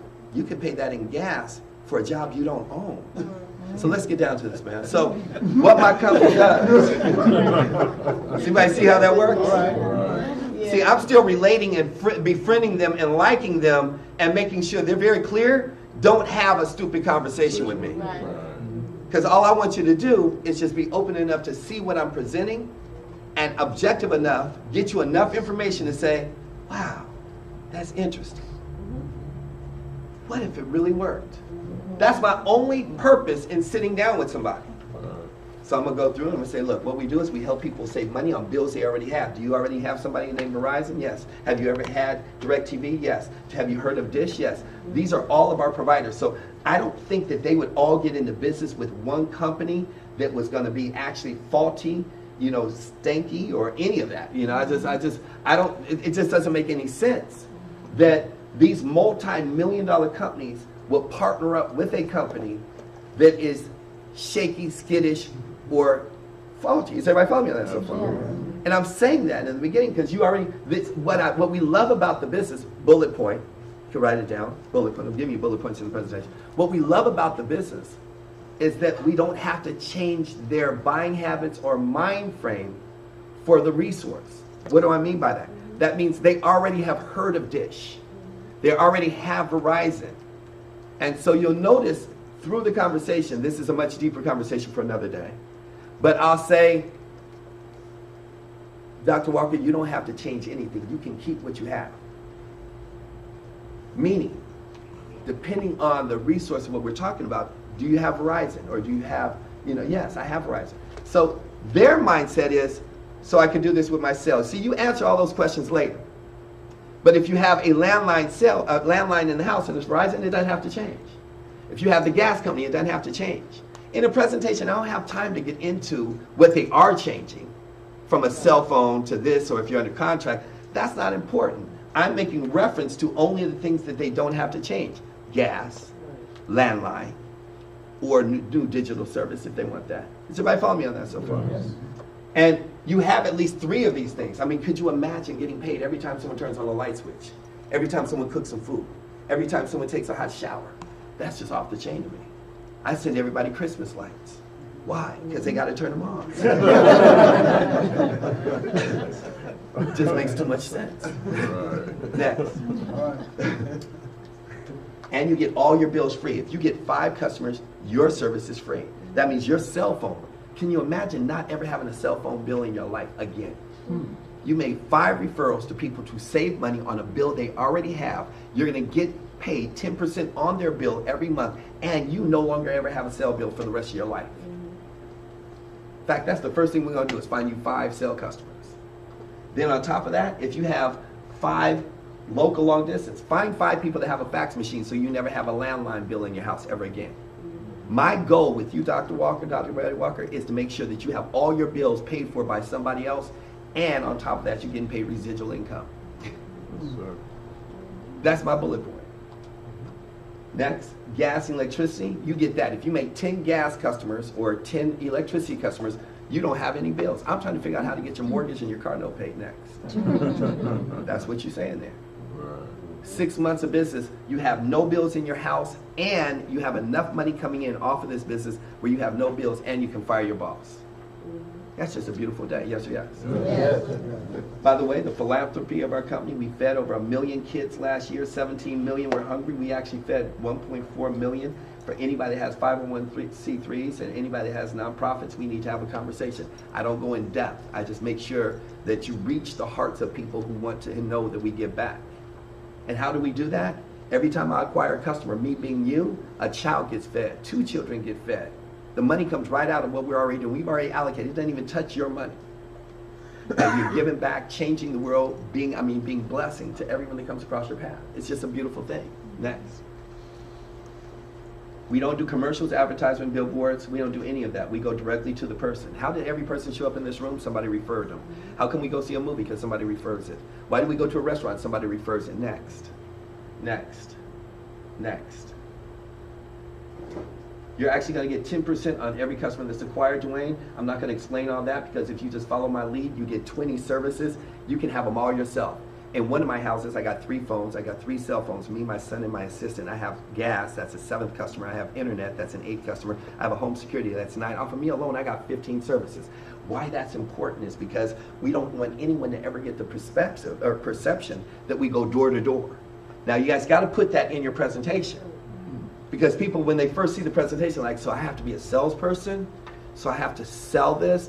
Where do we get our customers? Do I go door to door? Do you guys send me leads? You got to crush all that and let them know through internal consumption alone, you'll probably be 3 to 5 services yourself. And from there, we're going to be able to share with you how through your family alone, you're going to get a free cell phone, free landline, get your gas and electricity free, and still help everybody in your family save money. And you're done for life. You don't have to get any more customers once you get that 20. And maintain it. And that could be in one household or 20 separate households. And you explain that. Does that make sense to everybody? Yes. Then it's all about duplication. Do you know somebody that's overworked and underpaid? Next. Let's just say you told me about it. I'm going to get 10% on all my own efforts, but you're going to get 1/4% on everything I do. Now I know 1/4% doesn't sound like a lot, but stick with me. I'm going to tell my sister, she's going to come in. She's going to get 10%, you're going to get 1/4%. She's going to tell her best friend in New York, who's going to go and see this. He's going to come in, and in turn, you're going to get 1/4% off of every electricity, gas bill in New York. See, my mentor that was a billionaire said, if you don't understand percentages, if you don't understand a dollar, you never need to understand a billion. He said the reason why most people are broke is because that's why they got pennies in the ashtray on the floor. They don't understand how to take one little seed of a penny and make it grow. He said, that's why I'm going to teach you penny stocks. That was over 30 years ago. He said, you go to somebody's house, they got jars and pennies and in the ashtray and in the car on the floor. And it's like, it's just a penny to them. God looks and says, if you have no value for the penny, that actually enough of those bills $1 and enough of those bills 100 and enough of those bills 1,000,000. Why should I give you any more pennies? They just sitting around like you, you know, but when you need, oh, now you looking. Does everybody follow me? Yes or yes? Yes. Next. Next. If 2 people told 2 people, now I need you to understand, Dwayne, this is where the pyramid starts to look a little funky. Because this is the pyramid. But I need to also ask you, at your job, is there a CEO? Because that sounds like a pyramid. Unless you sleep with the CEO, you aren't going to get no perks. So here, you are the CEO. You're the one that, the only thing that ever grows, and see what I learned a long time ago, the only place you start at the top in anywhere in life, you guys can write this down, it's an amazing statement, it's my favorite. The only place you start at the top is digging a hole. It's going to hit somebody in the parking lot. It's the only place you ever start at the top. Everybody with me, yes? Yep. Somebody's phone. I hear it. So as we getting paid on it, I'm actually cool with it. 2 getting 2, it'll never work out like this. You explain that. It will never work out like this. There'll be somebody who brings in 1 person, another person who brings in 5 people. It will never work out like this. But off of a perfect scenario, 7 generations down, average bill of $40, everybody acquiring 20 services. Average bill, I don't know anybody with a cell bill, gas bill, electricity bill. You got to throw that in there so that people understand. Do you know anybody with an electricity bill of $40? Because I don't. That's tax on my bill. Is everybody following me on that so far? All we do is help people save money. We don't, and the bullet points that I use in marketing my business, I like 3. You can figure out your own as you go along and as you evolve. My 3 are, I don't have to ask anybody for any money out of their pocket. I don't have to change anybody's buying habits. I don't have to come back to someone in 6 months and say, do you need some more of it? I can do something one time. I don't have to get on auto shipment. I don't have to keep requalifying every month. I don't have to keep recruiting every day. That if I just help enough people save money and enough people make money, if I just help enough people, what did I just say? What's that? You don't want nobody else to learn this. What's the key word? That's it. So in that, being able to build it all the way down. $40 variable, 20 services, next. You're making 11 grand a month. Can anybody get excited about 11 grand a month? You quit, what happens to your money? It keeps coming. Why does it keep coming? Because your customers don't know you quit. 99% of Americans work on linear income. That means when they stop working, their money stops coming in. The reason why I live the most amazing life is because no matter whether I work or I stop, my money keeps coming in, and it keeps coming in, and it keeps coming in, and it keeps coming in, and it keeps coming in. And I could stop, like I go this week to, Cabo. It's going to come in, and it's because I'm going to be in Sri Lanka next week. It's going to keep coming in. I'm going to Bora Bora this summer. It's going to keep coming in. I got 3 weeks outbacking in Australia this summer. It's going to keep coming in. I'm already at the festivals in Colombia during August for another 3 or 4 weeks. Guess what? It's going to keep coming in. I got my 6 vacations lined up. Who else who needs 6 vacations? Because I'm 5,000. And when I come back, every brother and sister that is not within my camp will be like, dang, every time I see you, you're working. Why? Because you can't afford where I travel. Because the only time you see me is where I work, because I'm trying to convince your stupid behind that you need to do something better with your life so you can actually enjoy your life. I kind of like working 5 days, you know, and taking 10 days off. How many people like that conversation? And when you come back, you got more money waiting for you because of what you did 3, 4 years before. Good or good? Right. Okay. Next. Oh, go back. I'm sorry. The piece you have to add into this, that you have to make a part of this, is understanding for our people that it's not microwave money. It's not a get-rich-quick scheme. It's a get-rich sure thing. You can write that down. It's not a get-rich-quick scheme. It's a get-rich sure thing. But you have to build it. And then that's why you write this down. Story, sell, facts, tell. Story, sell, facts, tell. You got to tell everything in a story. Man had no hair, now he got a full head of hair. What tonic did you use? Woman was 300 pounds, now she's 150 pounds. What diet are you on? I got into this business, I didn't have $1. Now I have all the money to be able to fire my boss and do what I want, when I want, where I want, how I want, as long as I want, without any financial commitments or constraints. Well, what do? Funny you should ask. So everybody follow me on that so far? Yeah, so you got to create a story. So my story for each one of this is understanding, let's say I acquire Inga as a customer. First she has to use the service. Then she has to what? Pay her bill. And then you get your percentage. So that little small 10, 20% or 1/4%, whatever I get, I have to wait 90 days because first she has to use the service for a month. Then she has to get her bill the next month. Then I'm going to get my percentage. My first residual check was only $22. But do you mind getting a $22 check that a year later is $22,000? And it just keeps coming, month after month after month. Good or good? Great. Me being a marketing person, I wanted to know what happened underneath the 7th level, because I said, well, if I tell him, and he tells her, and she tells somebody, and tells somebody, and tells somebody, and tells somebody, and tells somebody, and tells somebody, they gonna tell somebody, where's this money at?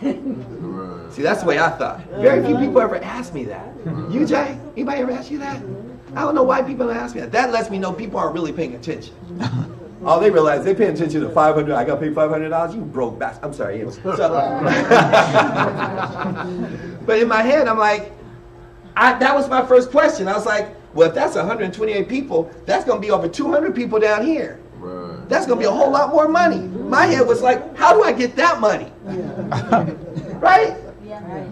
That's just it. They said, well, once you get through the marketing plan and you graduate to the top position, which you can do in a year to 2 years, you get paid on everything. And I was blessed enough, as you guys that stick around are going to be able to see, that my mentor, the first one, when I was in the business, he was a team coordinator. And when he went RVP, because all the rest of the positions didn't exist, he had only been in for 2 years, and he got a $35,000 raise in residual income alone that day, like 2 months after I was in the business. I think that's part of what really kept me in the business. When you see somebody get a $300,000 raise in 1995, and nothing, that's just the residual income. That's exactly what I said, damn. You know, and you see, and just like you're gonna see with my money, over the course of this year in 4 months, I'm gonna get a minimum of anywhere between $80,000 to $100,000 a month raise. When you see that, if you just stick around long enough to see that, and you know that I'm here with you to make your life bigger and better than mine, you can't go anywhere, because you just like, you go home and look at your check and you're like, oh hell no, if I could just get half of his check, heck, a third of it. Is this making sense? Are y'all following me on that so far? See, you got to believe in somebody else before you believe in yourself. And as a leader, you got to believe in somebody else before they believe in themselves. That's the key right there. You might catch that. I said it fast. Yes. Yep. I know, I had to try to rewind. I said you have to believe in yourself before anyone will believe in you. And you have to believe in someone else before they will believe in themselves. Next. Business costs me $4.99 to have 3,000 employees, have a laptop business, be able to work from a laptop anywhere in the world, and be able to do nothing but two things: help people save money and find people that want to make money. Next. Residual income. I name my next child, if I'm blessed enough to have one, will be named Residual. Running around like, residual. Everybody be like, residual income. What? What happened? Oh, I'm gonna have a girl next. These are the corporately earned positions. I like to say this is undergraduate. At ETT, you can make a couple $100s a month. At ETL, you can make a couple of $1,000s a month. At team coordinator, you're able to make $20,000 to $30,000 per month. At RD, you're able to make $50,000 a month. At RVP, they're making about $80,000 a month. And at SVP, it starts at 6 figures a month. You just got to figure out where you want to go to college at. This is about a week's worth of work if you follow this week's study of what I'm going to do. ETL could take you a maximum of 30 days if you follow the training. And TC could take you anywhere from 120 days or less. But I don't like to set people up for failure. So if you have a real busy life, give yourself a year. But the reality of it is, if you're super galactic and you truly have a mindset and follow my coaching and can stay on course for 90 days, you can have that done in 120 days.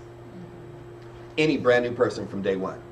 But again, most people convolute and congest their own mindset to hear what I have to say. Make sense?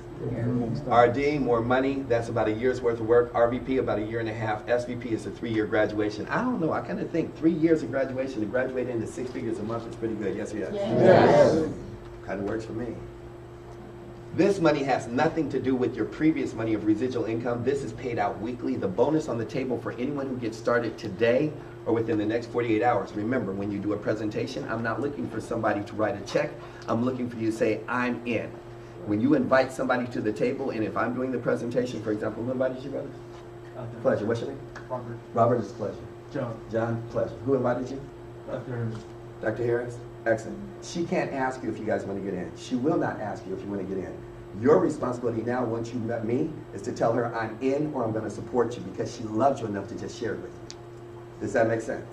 That's for anybody who sees the business. When you have a team that's working you're working together, her job, you, especially us as a people, the last thing I want you to do is, Dwayne, are you going? So do you, see, are you excited? Or, because it makes that person real uncomfortable. Our job is not to, write this down, a person convinced against their will is of the same opinion still. A person convinced against their will is of the same opinion still. Our job is not to convince somebody. See, you got to go to church for yourself. You got to go to the gym for yourself. You got to go get wealthy for yourself. You're looking for people that have leadership ability that will take a stand and say, I'm who you're looking for. You want somebody crazy and want to make a whole lot of paper? I'm about my paper. Tell me what I need to do. Just don't lie to me, boo. Does that make sense, everybody?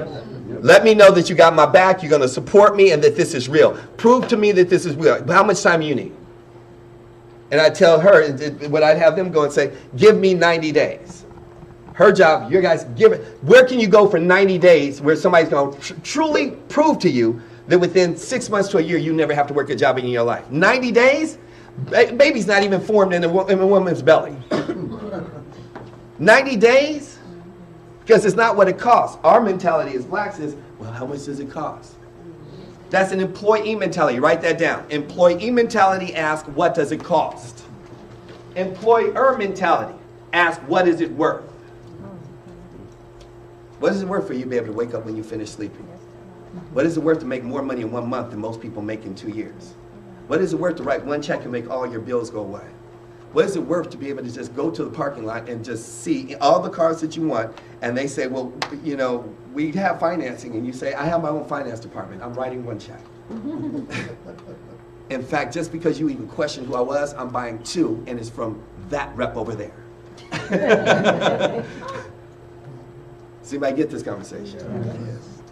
You have to create a world that other people can't even understand. You already live in one inside your head, you might as well let the rest of the world hear it. Because until you put it into the universe and you claim it, nobody else will. Best statement I ever heard in the last year. You get 100% of everything that you do not claim. Somebody's gonna be in the parking lot thinking about that one too. You're guaranteed to get 100% of everything that you never claimed. You do get it. Yeah. Closed mouth never gets fed. You want to know how to make $10,000 a month? You need to find me. You want to be able to walk off your job? You need to find me. You want to be able to find your salvation? You need to find a pastor. You want to learn how to get in shape? You need to find a health coach. You want to lose weight? You need to find a nutritionist, not a gym. Right. See, perception. Everybody's like, I need to lose weight, I'm going to the gym. That's the most stupid thing. Somebody said that to me last week. I said, you just stupid, huh? He said, what are you saying? I mean, I said, you said you want to go to the gym. Yeah, gym, you are not fat because of a gym. A gym's not going to help you lose weight. Why don't you close your damn mouth? It's real simple. People don't want to talk to me. I'm the truth. I mean, that's what it is. I'm like, just close your mouth. You want me to wire for you?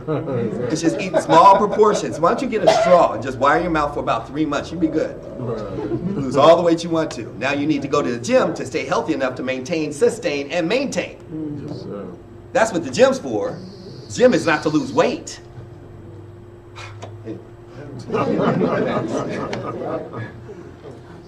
This breaks down the money. You actually, when you start as an ETT, what you can do in 7 days, you make $30 an hour. At ETL, you're making $80 an hour. At team coordinator, you're making $280 an hour. How many people see that's a massive jump? Yes, sir. I will put myself in sights set on that 90 to 120 day game plan to make $280 an hour. And this is upfront money on top of the residual income that it's building, which is gorgeous. I mean, it's really gorgeous. I mean, it's real. Can you just open up my side? We're done with presentation. You don't get it this by now, you ain't gonna get it. We're about to wrap up.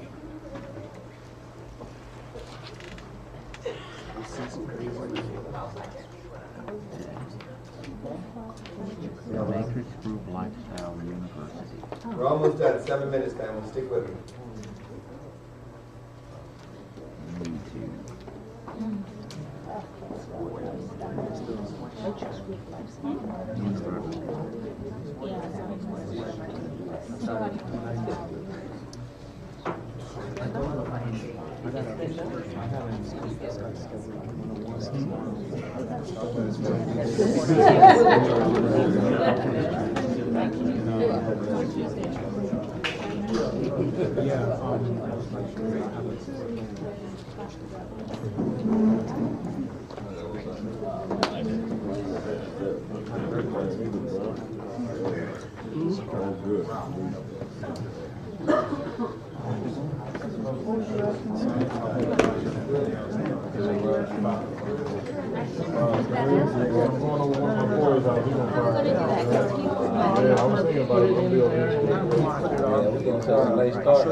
No, that's in YouTube.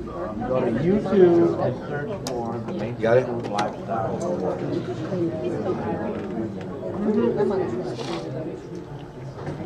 Whatever you say. I'm surprised you don't have it bookmarked in your computer.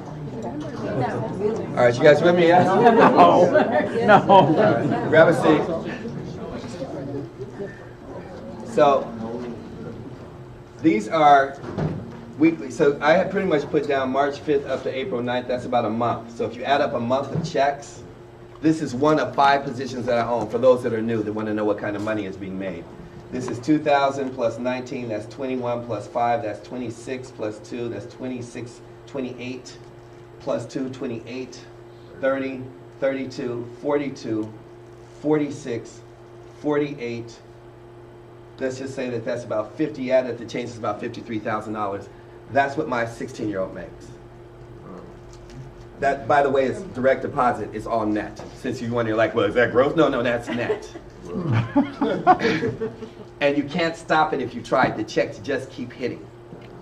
Does that make sense? Yes. So the other position, my mother's position, will do $300,000 this year. We've already done the math on that, and we already have that underway.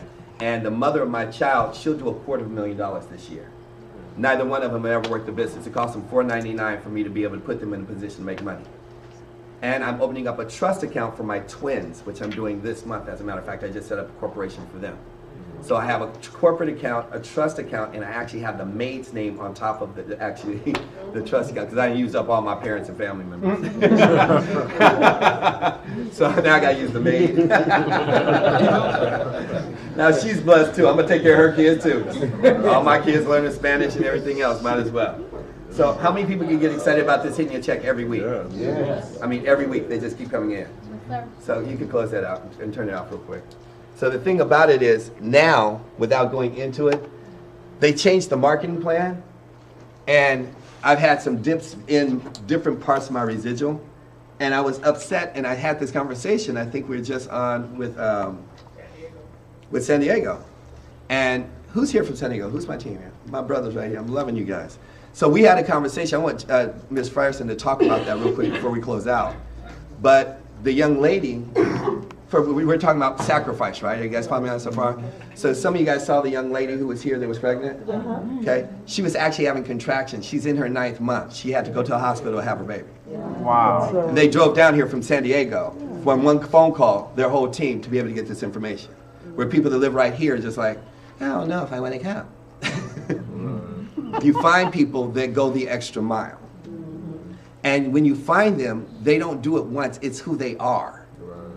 Did anybody get in that conversation? You follow me on stuff? Find people that's who they are. They naturally go the extra mile. Don't find people who you have to push to do the extra mile. Maybe lean on them a little bit, but not people who you have to always got to tug like a ass's horse, a horse or a donkey. Are y'all following me on that so far? Yes, yes, yes? Okay. So Jay, I want you guys to hear the power of this, because I want to be done by 12:45. I'm going to be done by 12:45. Could you please come up here? And she's coming up here. And what I want you guys to get is 2 things out of this training. Number 1, I want you to get the power of attacking your own list with a powerful conversation. And then the power of attacking your people's list. If you truly are there's 3 things that have to happen. Number 1, we individually have to take ownership of our businesses. Now, the question is, for example, tell me your name, brother. Taj. Taj, outside of this business that you're looking at, whether you're in or not, I think you're in it, right? Do you own a business? No. Okay. Now, that would be your average person that says no. That is the biggest challenge and trappings of us as a black people, is that we say we don't own a business. Your life is a business.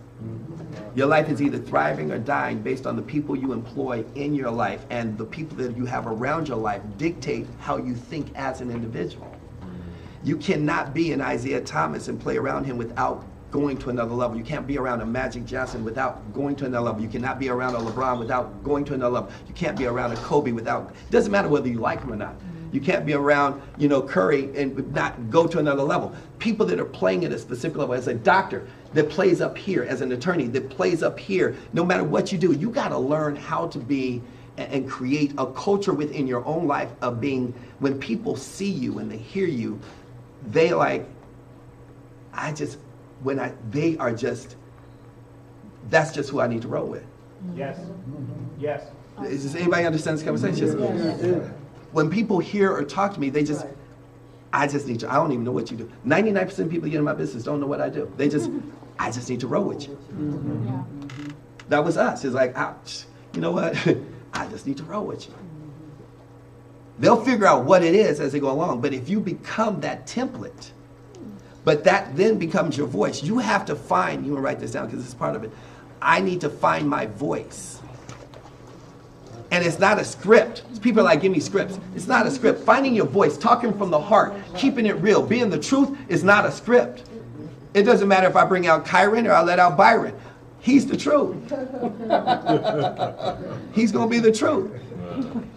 He's going to tell you what's on his mind. He's not going to hold his tongue, and you'll find it pretty amazing, which is why I love this woman. She's just like me. She's just like us. Me too. Because she's not going to hold her tongue. And what you'll find out about that is, you're going to find more people that don't like you. You're worried about people liking you, but here's what you'll also find out. The ones you want to like you are going to be the right ones. They're going to find you quicker. They're going to have a greater respect for you. You aren't going to have to pretend. You aren't going to have to feel like, do I have the right people? See, some of you guys build a team, it's like, do I have the right people? I don't have to worry about whether I have the right people. I'm going to say some stuff to offend some people, and if it offends them, they weren't supposed to be down with me in the first place, because I can't offend somebody who loves me. That's right. I can't hurt somebody's feelings. I mean, I can, but we're going to have a conversation. They are just going to go away.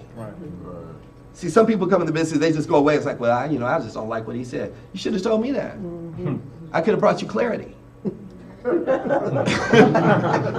Made sure you didn't like me.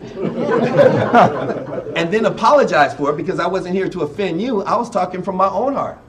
You made my conversation part of your life. Nobody asked you to make my life part of your life. I'm not making your life part of mine. Does that make sense to everybody? Yes. But people respect strength. But you got to learn how to play the game.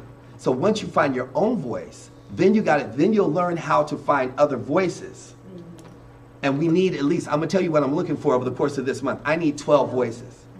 I mean 12 powerful voices. I mean powerful voices. See, I need to have a seat, baby, I'm sorry. I need to be able to take her guest while she's cleaning up the place and handling the place, and her guests, and sit them right here. And when she talks to them, not close them, when they walk away from Michelle, they're like, look, I don't know what the hell this is, but I'm in, here's my check. See, here's what you guys are doing for the masses. And for those that are new, we're on a whole nother wavelength. And you guys, it's your blessing and your curse. So when you bring somebody in, here's what our team is doing. This is what our leaders are doing. They walk away from Michelle, and they walk in, it's like, yeah, I need to think about it. It sounds good. When's the next training? See, I don't have people in here who are putting a dagger in somebody's heart. You put them in front of me, that's why you guys come to me. Because I'm going to put a dagger. I'm going to make them move one way or the other. You're going to know that they are down with you or they aren't down with you. By the time they walk away, see, and the beauty of it, if you learn this conversation, why we're going to go into this intense over the next couple of weeks, because if you learn how to have these conversations, you'll get high off of them. You'll actually get inebriated off them. They're so God-filled. They're so beautiful. They're so pure. They're so unadulterated. They're so unfiltered, because I can have a conversation with somebody, and I don't care whether you like me or not, because I don't even know you. See, that's why Dr. Harris can have a conversation with her people, and she can have a conversation with your people, because, see, if you talk to your own people, you got to be, wow. So you don't have any money? Yeah. Oh, you can't make it on Tuesday? Yeah. So you gonna make it to the next training? Well, it's in San Jose. You got a check? Yeah. See, when you have 10, 12 disciples who can play a game, I'm having a conversation saying, I don't care what's going on in your life. All I'm going to tell you is, if you want to win, this is what you got to do, this is what you got to do, this is what you got to do. But I don't need the but. I don't even know you. I could care less if you win or you don't win. I'm telling you what you have to do if you want to win. If you want to be on this team, this is what you got to do. And that's when you can get yourself out of the way, and Doc can have a conversation with your people, instead of you sitting up there coming up empty day in, day out, day in, because you're in the way of your own. See, but when we say peak and get yourself out of the way, as Dr. Glenn was talking about, it's not for this. That's why this is a leadership conversation. This is a hardcore leadership conversation. It's not for you to peak somebody and get yourself out of the way. That's for the weak people you bring on your team. Now, if you're weak, it's okay, because at one point I was weak. Identify yourself as weak, and let us build you up into being someone strong. Don't sit up there and try to be strong, because we say don't take weak as, see, it's interpretation. Right. You think weak is bad. No, there's muscles in your body that are weak that you haven't used in years. There's just things we need to strengthen. Be clear about where you are so we can take you to another level. If you are scared of talking to people, but you know you want to win, speak up so we can speak on your behalf. Then I'm going to say, you know what, peak and pass, peak and pass. But if you're going to come into here, give up your holiday on a Memorial Day. You came in here on my invitation. You came in here saying, I want to go to the next level. This isn't the foo-foo conversation. This is a conversation where I need her being able to pique someone's interest, sit down with them one-on-one, have some coffee, and in that coffee say, now I need you to meet somebody. Not have us come and do all the work. Does that make sense to everybody? Yes. You got to know, and as you elevate to a Ms. Frierson, or to a Dr. Glenn, or to a Rod and Sandra, or to a Dr. Maxine, once you get to that level, that you still got to know when to get yourself out of the way. And so I wanted her to share what happened with her San Diego team.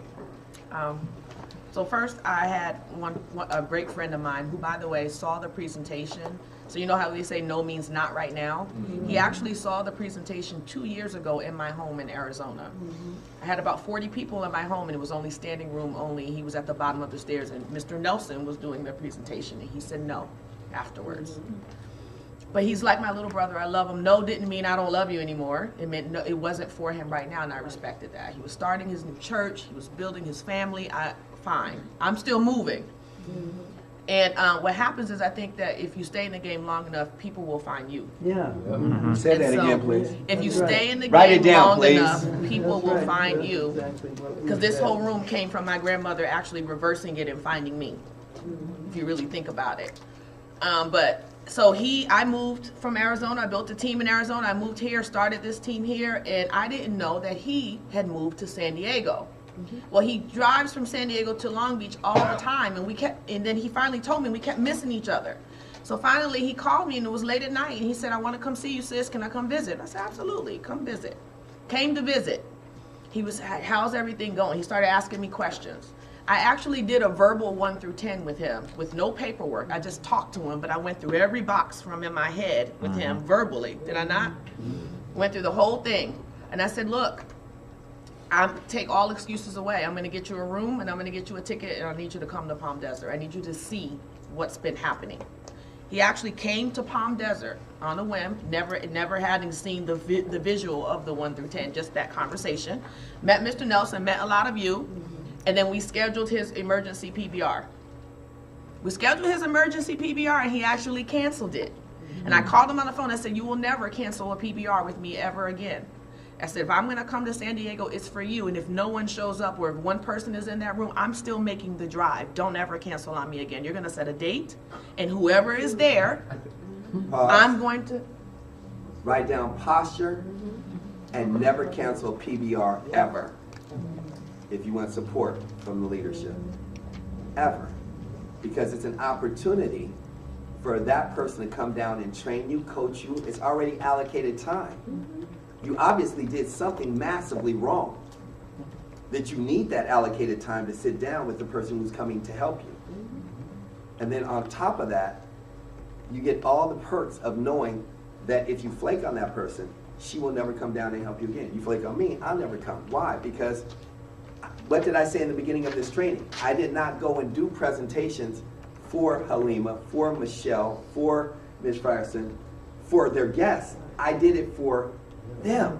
My job was to build confidence in them. When I go and do a presentation for, Doc, I'm there for her guest, but I don't care if her guests get in. Why? I don't even know her guests. I don't like her guests because I don't know them to like them. Why am I there then? If you aren't there to bring my people in, I'm there to raise a belief system, to raise a confidence, and to show my love for who she is, and to be able to show that. That's why I drive all the way out wherever we went to your place and everywhere else, and fly here and fly to New York. When I go there with the farmer's mentality in mind, if I go, like I went to Tracy's in Atlanta on Blind Faith, if I go somewhere, it's not for that individual. It's that if that individual evolves and becomes the farmer and sees how much, the right people are gonna, it's the law of reciprocity. The right people are gonna see, I let you down, but I love you and I so appreciate you being here. They won't quit on you. People will quit on a business partner. They won't quit on a friend, on a family member, on somebody who they see, he believes that much in me and he's pouring that much in. That's why she's still in business. She's not in this business because she likes the business anymore. She's in it because she knows how much I poured into her. She can't afford to go anywhere. She's just like, I can't afford, I gotta win. I gotta finish this. I mean, because we invest, she's done that with her people. She invests in a lot of these lines. She doesn't get $1 because it's cut off, and she knows she has to build. Now she's building others, but her life, her child, and her occupation took her away. And she doesn't sit up there, well, I'm not making any money in that line, or this isn't this organization. Oh my God, I got to go out there. I don't even, it would never occur in her mind because of the way that I trained her unconditionally. What would that be like if I went and I told Efren and I told Mike Basuti and I told all the kids that I've trained of my millionaires, I can't talk to you people, I just got to focus on my money. No, see, the money lives in the influence. That's what y'all got to get. Yeah. The money and the power live in the influence, in the perception that people can't see, they can't understand until they lose it. We just use for eating and killing for the day, instead of understanding the seeds I plant are worth millions. And when I say, I mean millions. I ran into Efren Tejada coming down the hill in Palos Verdes. He went and bought a Jeep just like mine, just because he wanted to be like me. Just did that 2 months ago. He went and got a Jeep just like mine. Then he looked at mine and he said, I still got some place. I got, yeah, mine is a little bit, yeah, you got more money you need to put into that. So he's like sitting up there, but we pulled over aside, having a deep conversation. He said, Byron, where are you placing your money? He said, what can I do to invest? I need to go to the next level. And he said, I got to SVP, I'm making this money, I'm at $120,000 a month. What do I need to do now? See, I got a circle of about 10 people at $100,000 a month, all coming back to me because I never gave. Our team never even goes downtown. Never goes downtown. Is that about right, Vic? I mean, we go down, what, once every 4 months? When you say so. Right, once every 4 months. I'm giving them hundreds of dollars a month out of my account. Is that about right, Quentin? Yeah. Hundreds. Why? Because in case he comes across and brings a white guy, or she brings a Latin guy, or she brings a Jewish guy, or she brings an Armenian, or he brings, that you can go there and they will never question you. They will never say that, well, you know, they just using us and they don't pay dues. And I don't care if somebody doesn't have their money. Mike has money, but hypothetically, Mike is broke and he doesn't have any money and he has some white people he wants to bring over the Latin group. And I'm like, look, there's a Spanish meeting downtown, and Mike goes down there and he's like, you know, not necessarily dressed to the part, but he's okay. And he's got 5 people with him. They walk in and see everybody there pays dues from the front door to the back. So Mike goes down there, he says, you know, sign in as a rep. And he said, well, who's your upline? It says Byron Nelson. They can't say, oh, all these Negroes will come over and none of them pay no money, because I pay for everybody. Whether you stick in or you don't stick in, I pay the piper. That's money. It's just out. They give me a phone call, I pay for a brother they kicked out of the office. Is that about right, Queen? Yeah, you do. Doubled up because they kicked him out because he didn't pay his own dues. He wasn't even in my organization, but because he was black, I wrote a $1,000 check. Because I didn't want a reflection on my people. Because he knew who I was and they knew who I was, and I didn't want the association. That's who we are. That's what this is.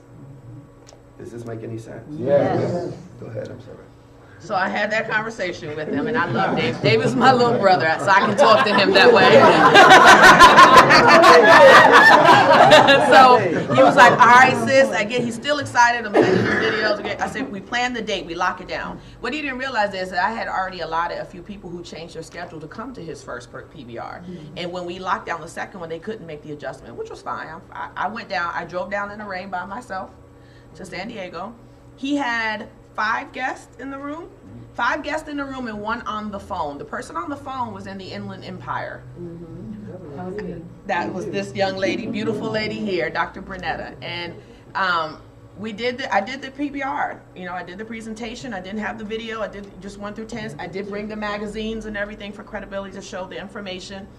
And everybody was excited. The entire room, which is right, you know, that's rare.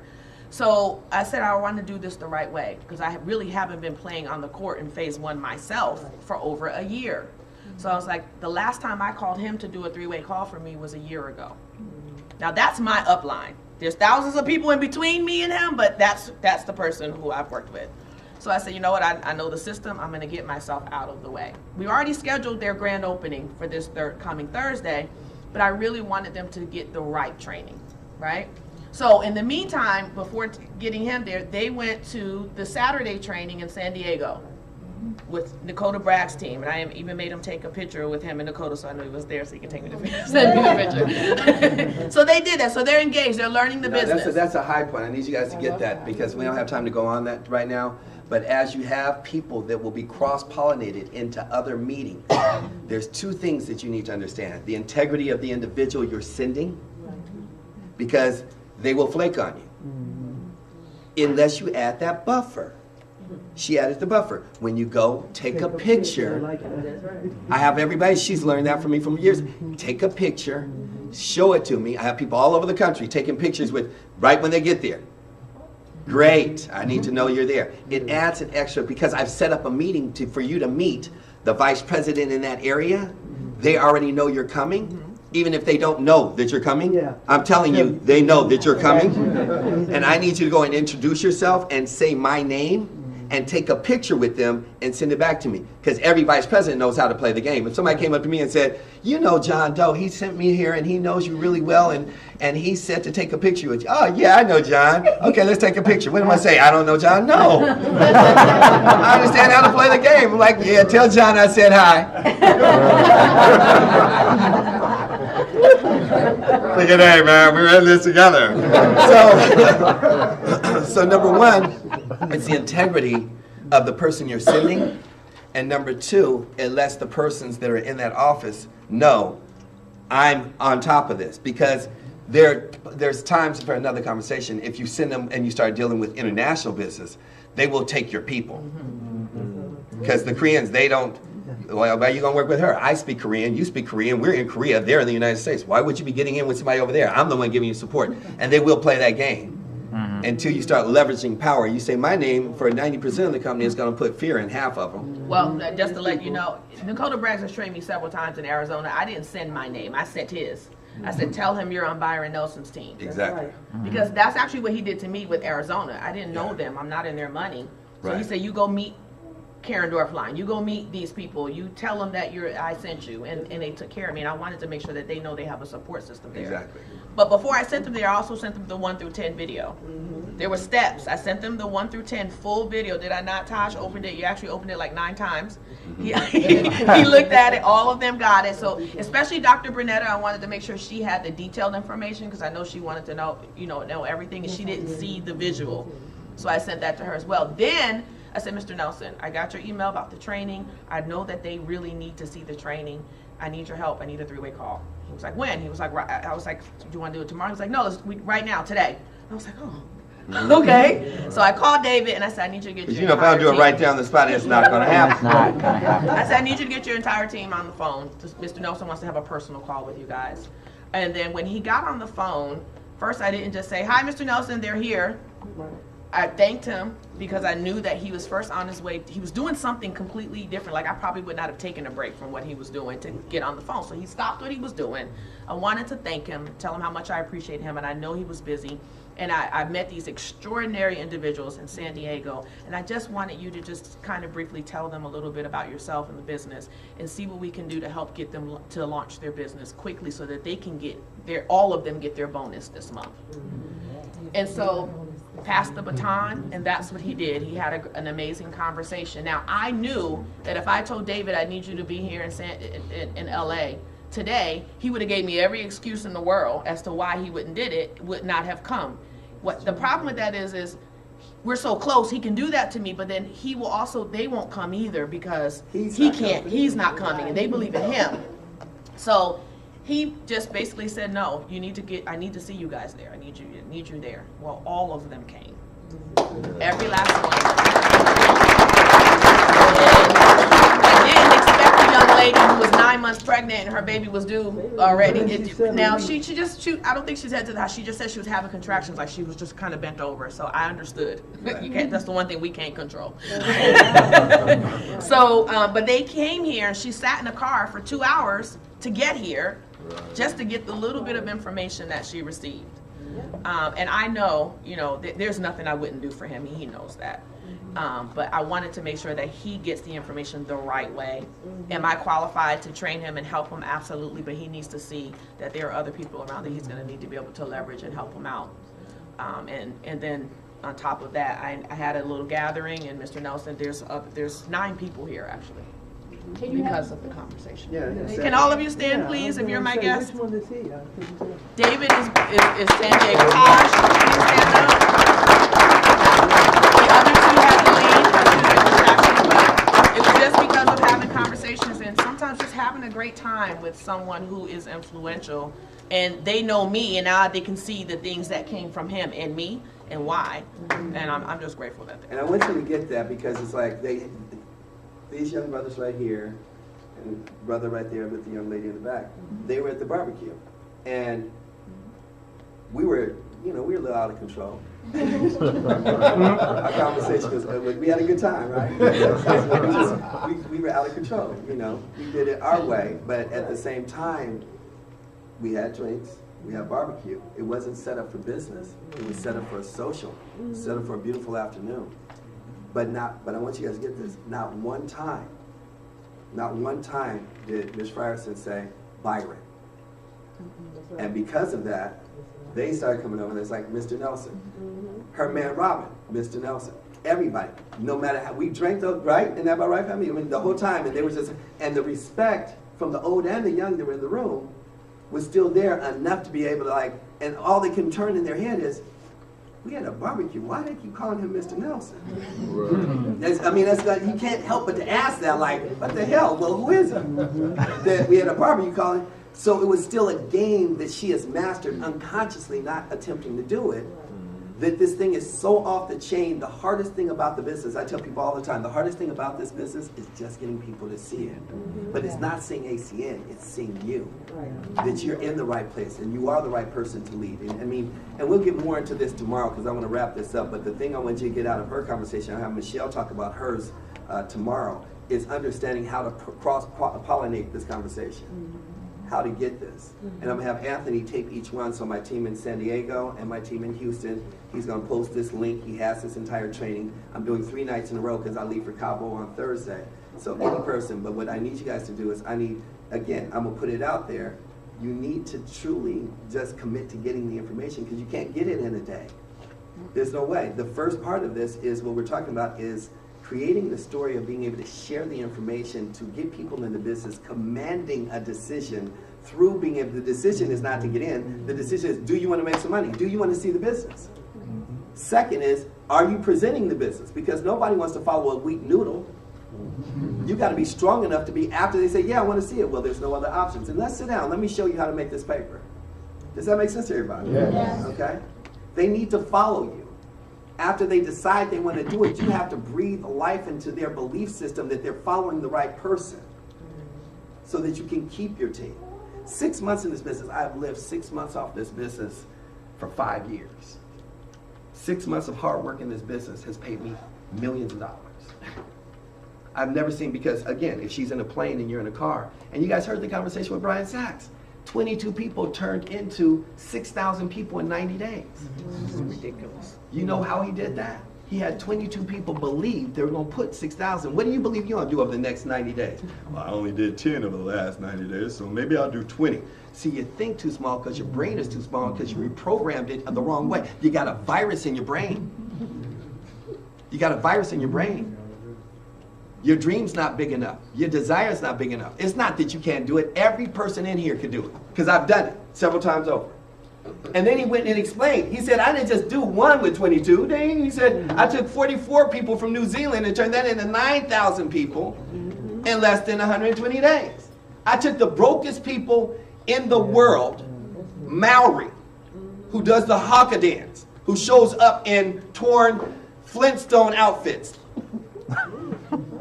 This is a true story. With the lowest economy, the lowest currency in the world in New Zealand, if anybody studies global business. Yep.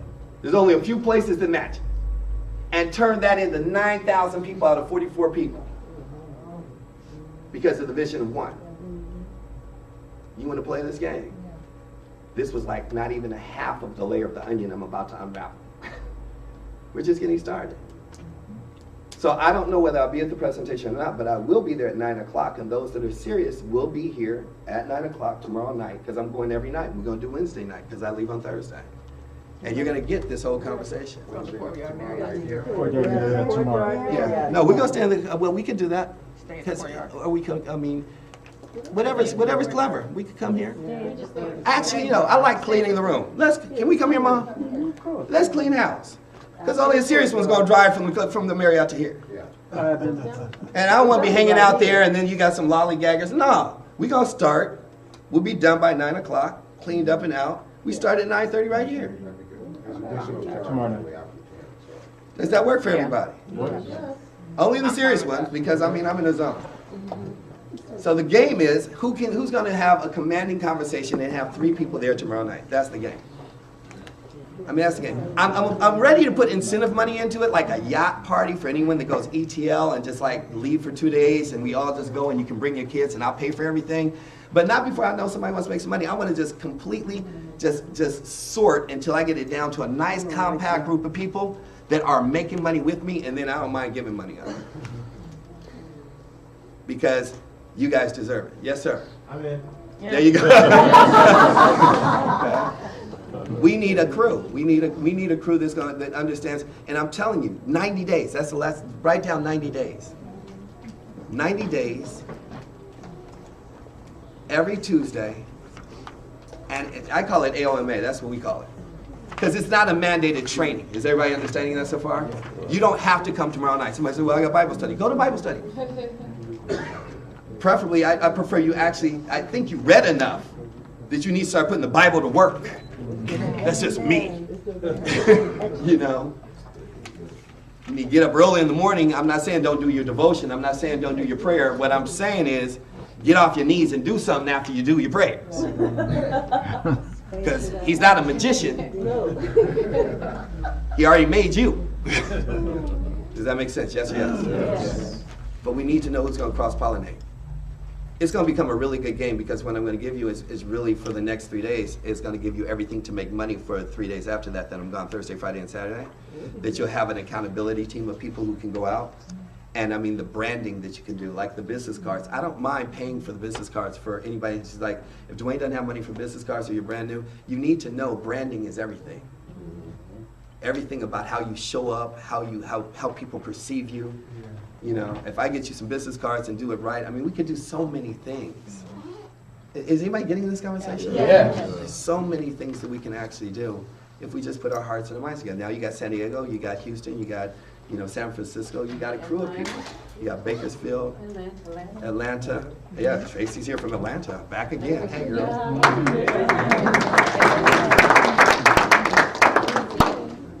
So, let's lock and load. Tomorrow night, 90 days. AOMA is all out massive action. 90 days of submission. What I will tell you guys as leaders is I need to change your thinking in the next 2 weeks. Because when I speak, what I get is that you guys hear me in the terms that I'm talking to you. Is everybody with me on that so far? Yes. What you need to listen to versus hear is that I'm talking to you, talking to 5 people that should be here with you that you don't have yet. You need to understand the distinction between influence and manipulation. Manipulation is when you're getting people to do things and you have an agenda. Influence is when I take a stand for this man's life and he doesn't know that I'm taking a stand for his life and I'm pushing him because it can only better him. It can't do anything for me. You have to learn how to take. When I had a conversation, my conversation with Ms. Frierson for her people in San Diego was me pushing them. Do you get right? Pushing them. Look, I don't know what y'all doing. I don't know who's on this call. I don't know who's listening to me. What I can tell you as a black man and what God has done in my life and the blessing is, you're going to have to make a sacrifice. And I don't care if you got to work or don't work. I don't even want to hear if you got to work. I'm going to tell you, if you got to work, that's even more reason why you need to be here. Isn't that what I said? If you got to work, that's even more reason why you should be here on Monday. You got to work on a holiday too? Oh, you definitely need to be here and call in sick. Or don't call me ever. I'm just doing this for her again. I didn't do it for them because I know them. I'm doing it for her. And if she believes that much in you, then you are owed at least a candid, real, truthful conversation from a man who's not going to be on no holds barred. But that's who I am. It's a conversation we had with Michelle and her team in Houston. When you learn how to do that, taking a stand for someone else's life, guess what they'll do? Pay it forward. The right ones will learn how to take a stand for someone else's life. No one's going to go willingly through a space that they don't understand. But they will go through a space they don't understand if they believe in you. Right. But they need someone to believe in. And if all you're worried about is believing in yourself, that's why you're here by yourself, because you have not learned how to get people to believe in you. You must become non-negotiable. And if the people you have are not here with you and you're believing in them, then say, I still believe in you, but I have to go past you. You need to get you a new team. You need a new crew. Start over. Start from scratch. I do it all the time. I have no problem cutting a branch so I can have new growth. Did anybody get that conversation? Yes, sir. Let my people go. 7 o'clock tomorrow night. I love you guys. I pray that this has been helpful. You guys have a It's 7 o'clock tomorrow night at the Courtyard Marriott in Culver City. Let me help you. Right. In Culver City, 6333 Bristol Parkway. It is professional dress attire only. Please don't come in there with jeans and it's a very it's a Sunday what? environment. Next Sunday? No. Okay. We're going to do next Monday because I'm going to still be in Mexico. Yeah, so I'm going to make all the announcements tomorrow. I'm putting all my timetables in place. I'm doing it one day at a time. So the leaders are here. This should double up, triple up by tomorrow night. Anybody bringing guests tomorrow night? I can't hear you. What? Matrix Group Lifestyle University.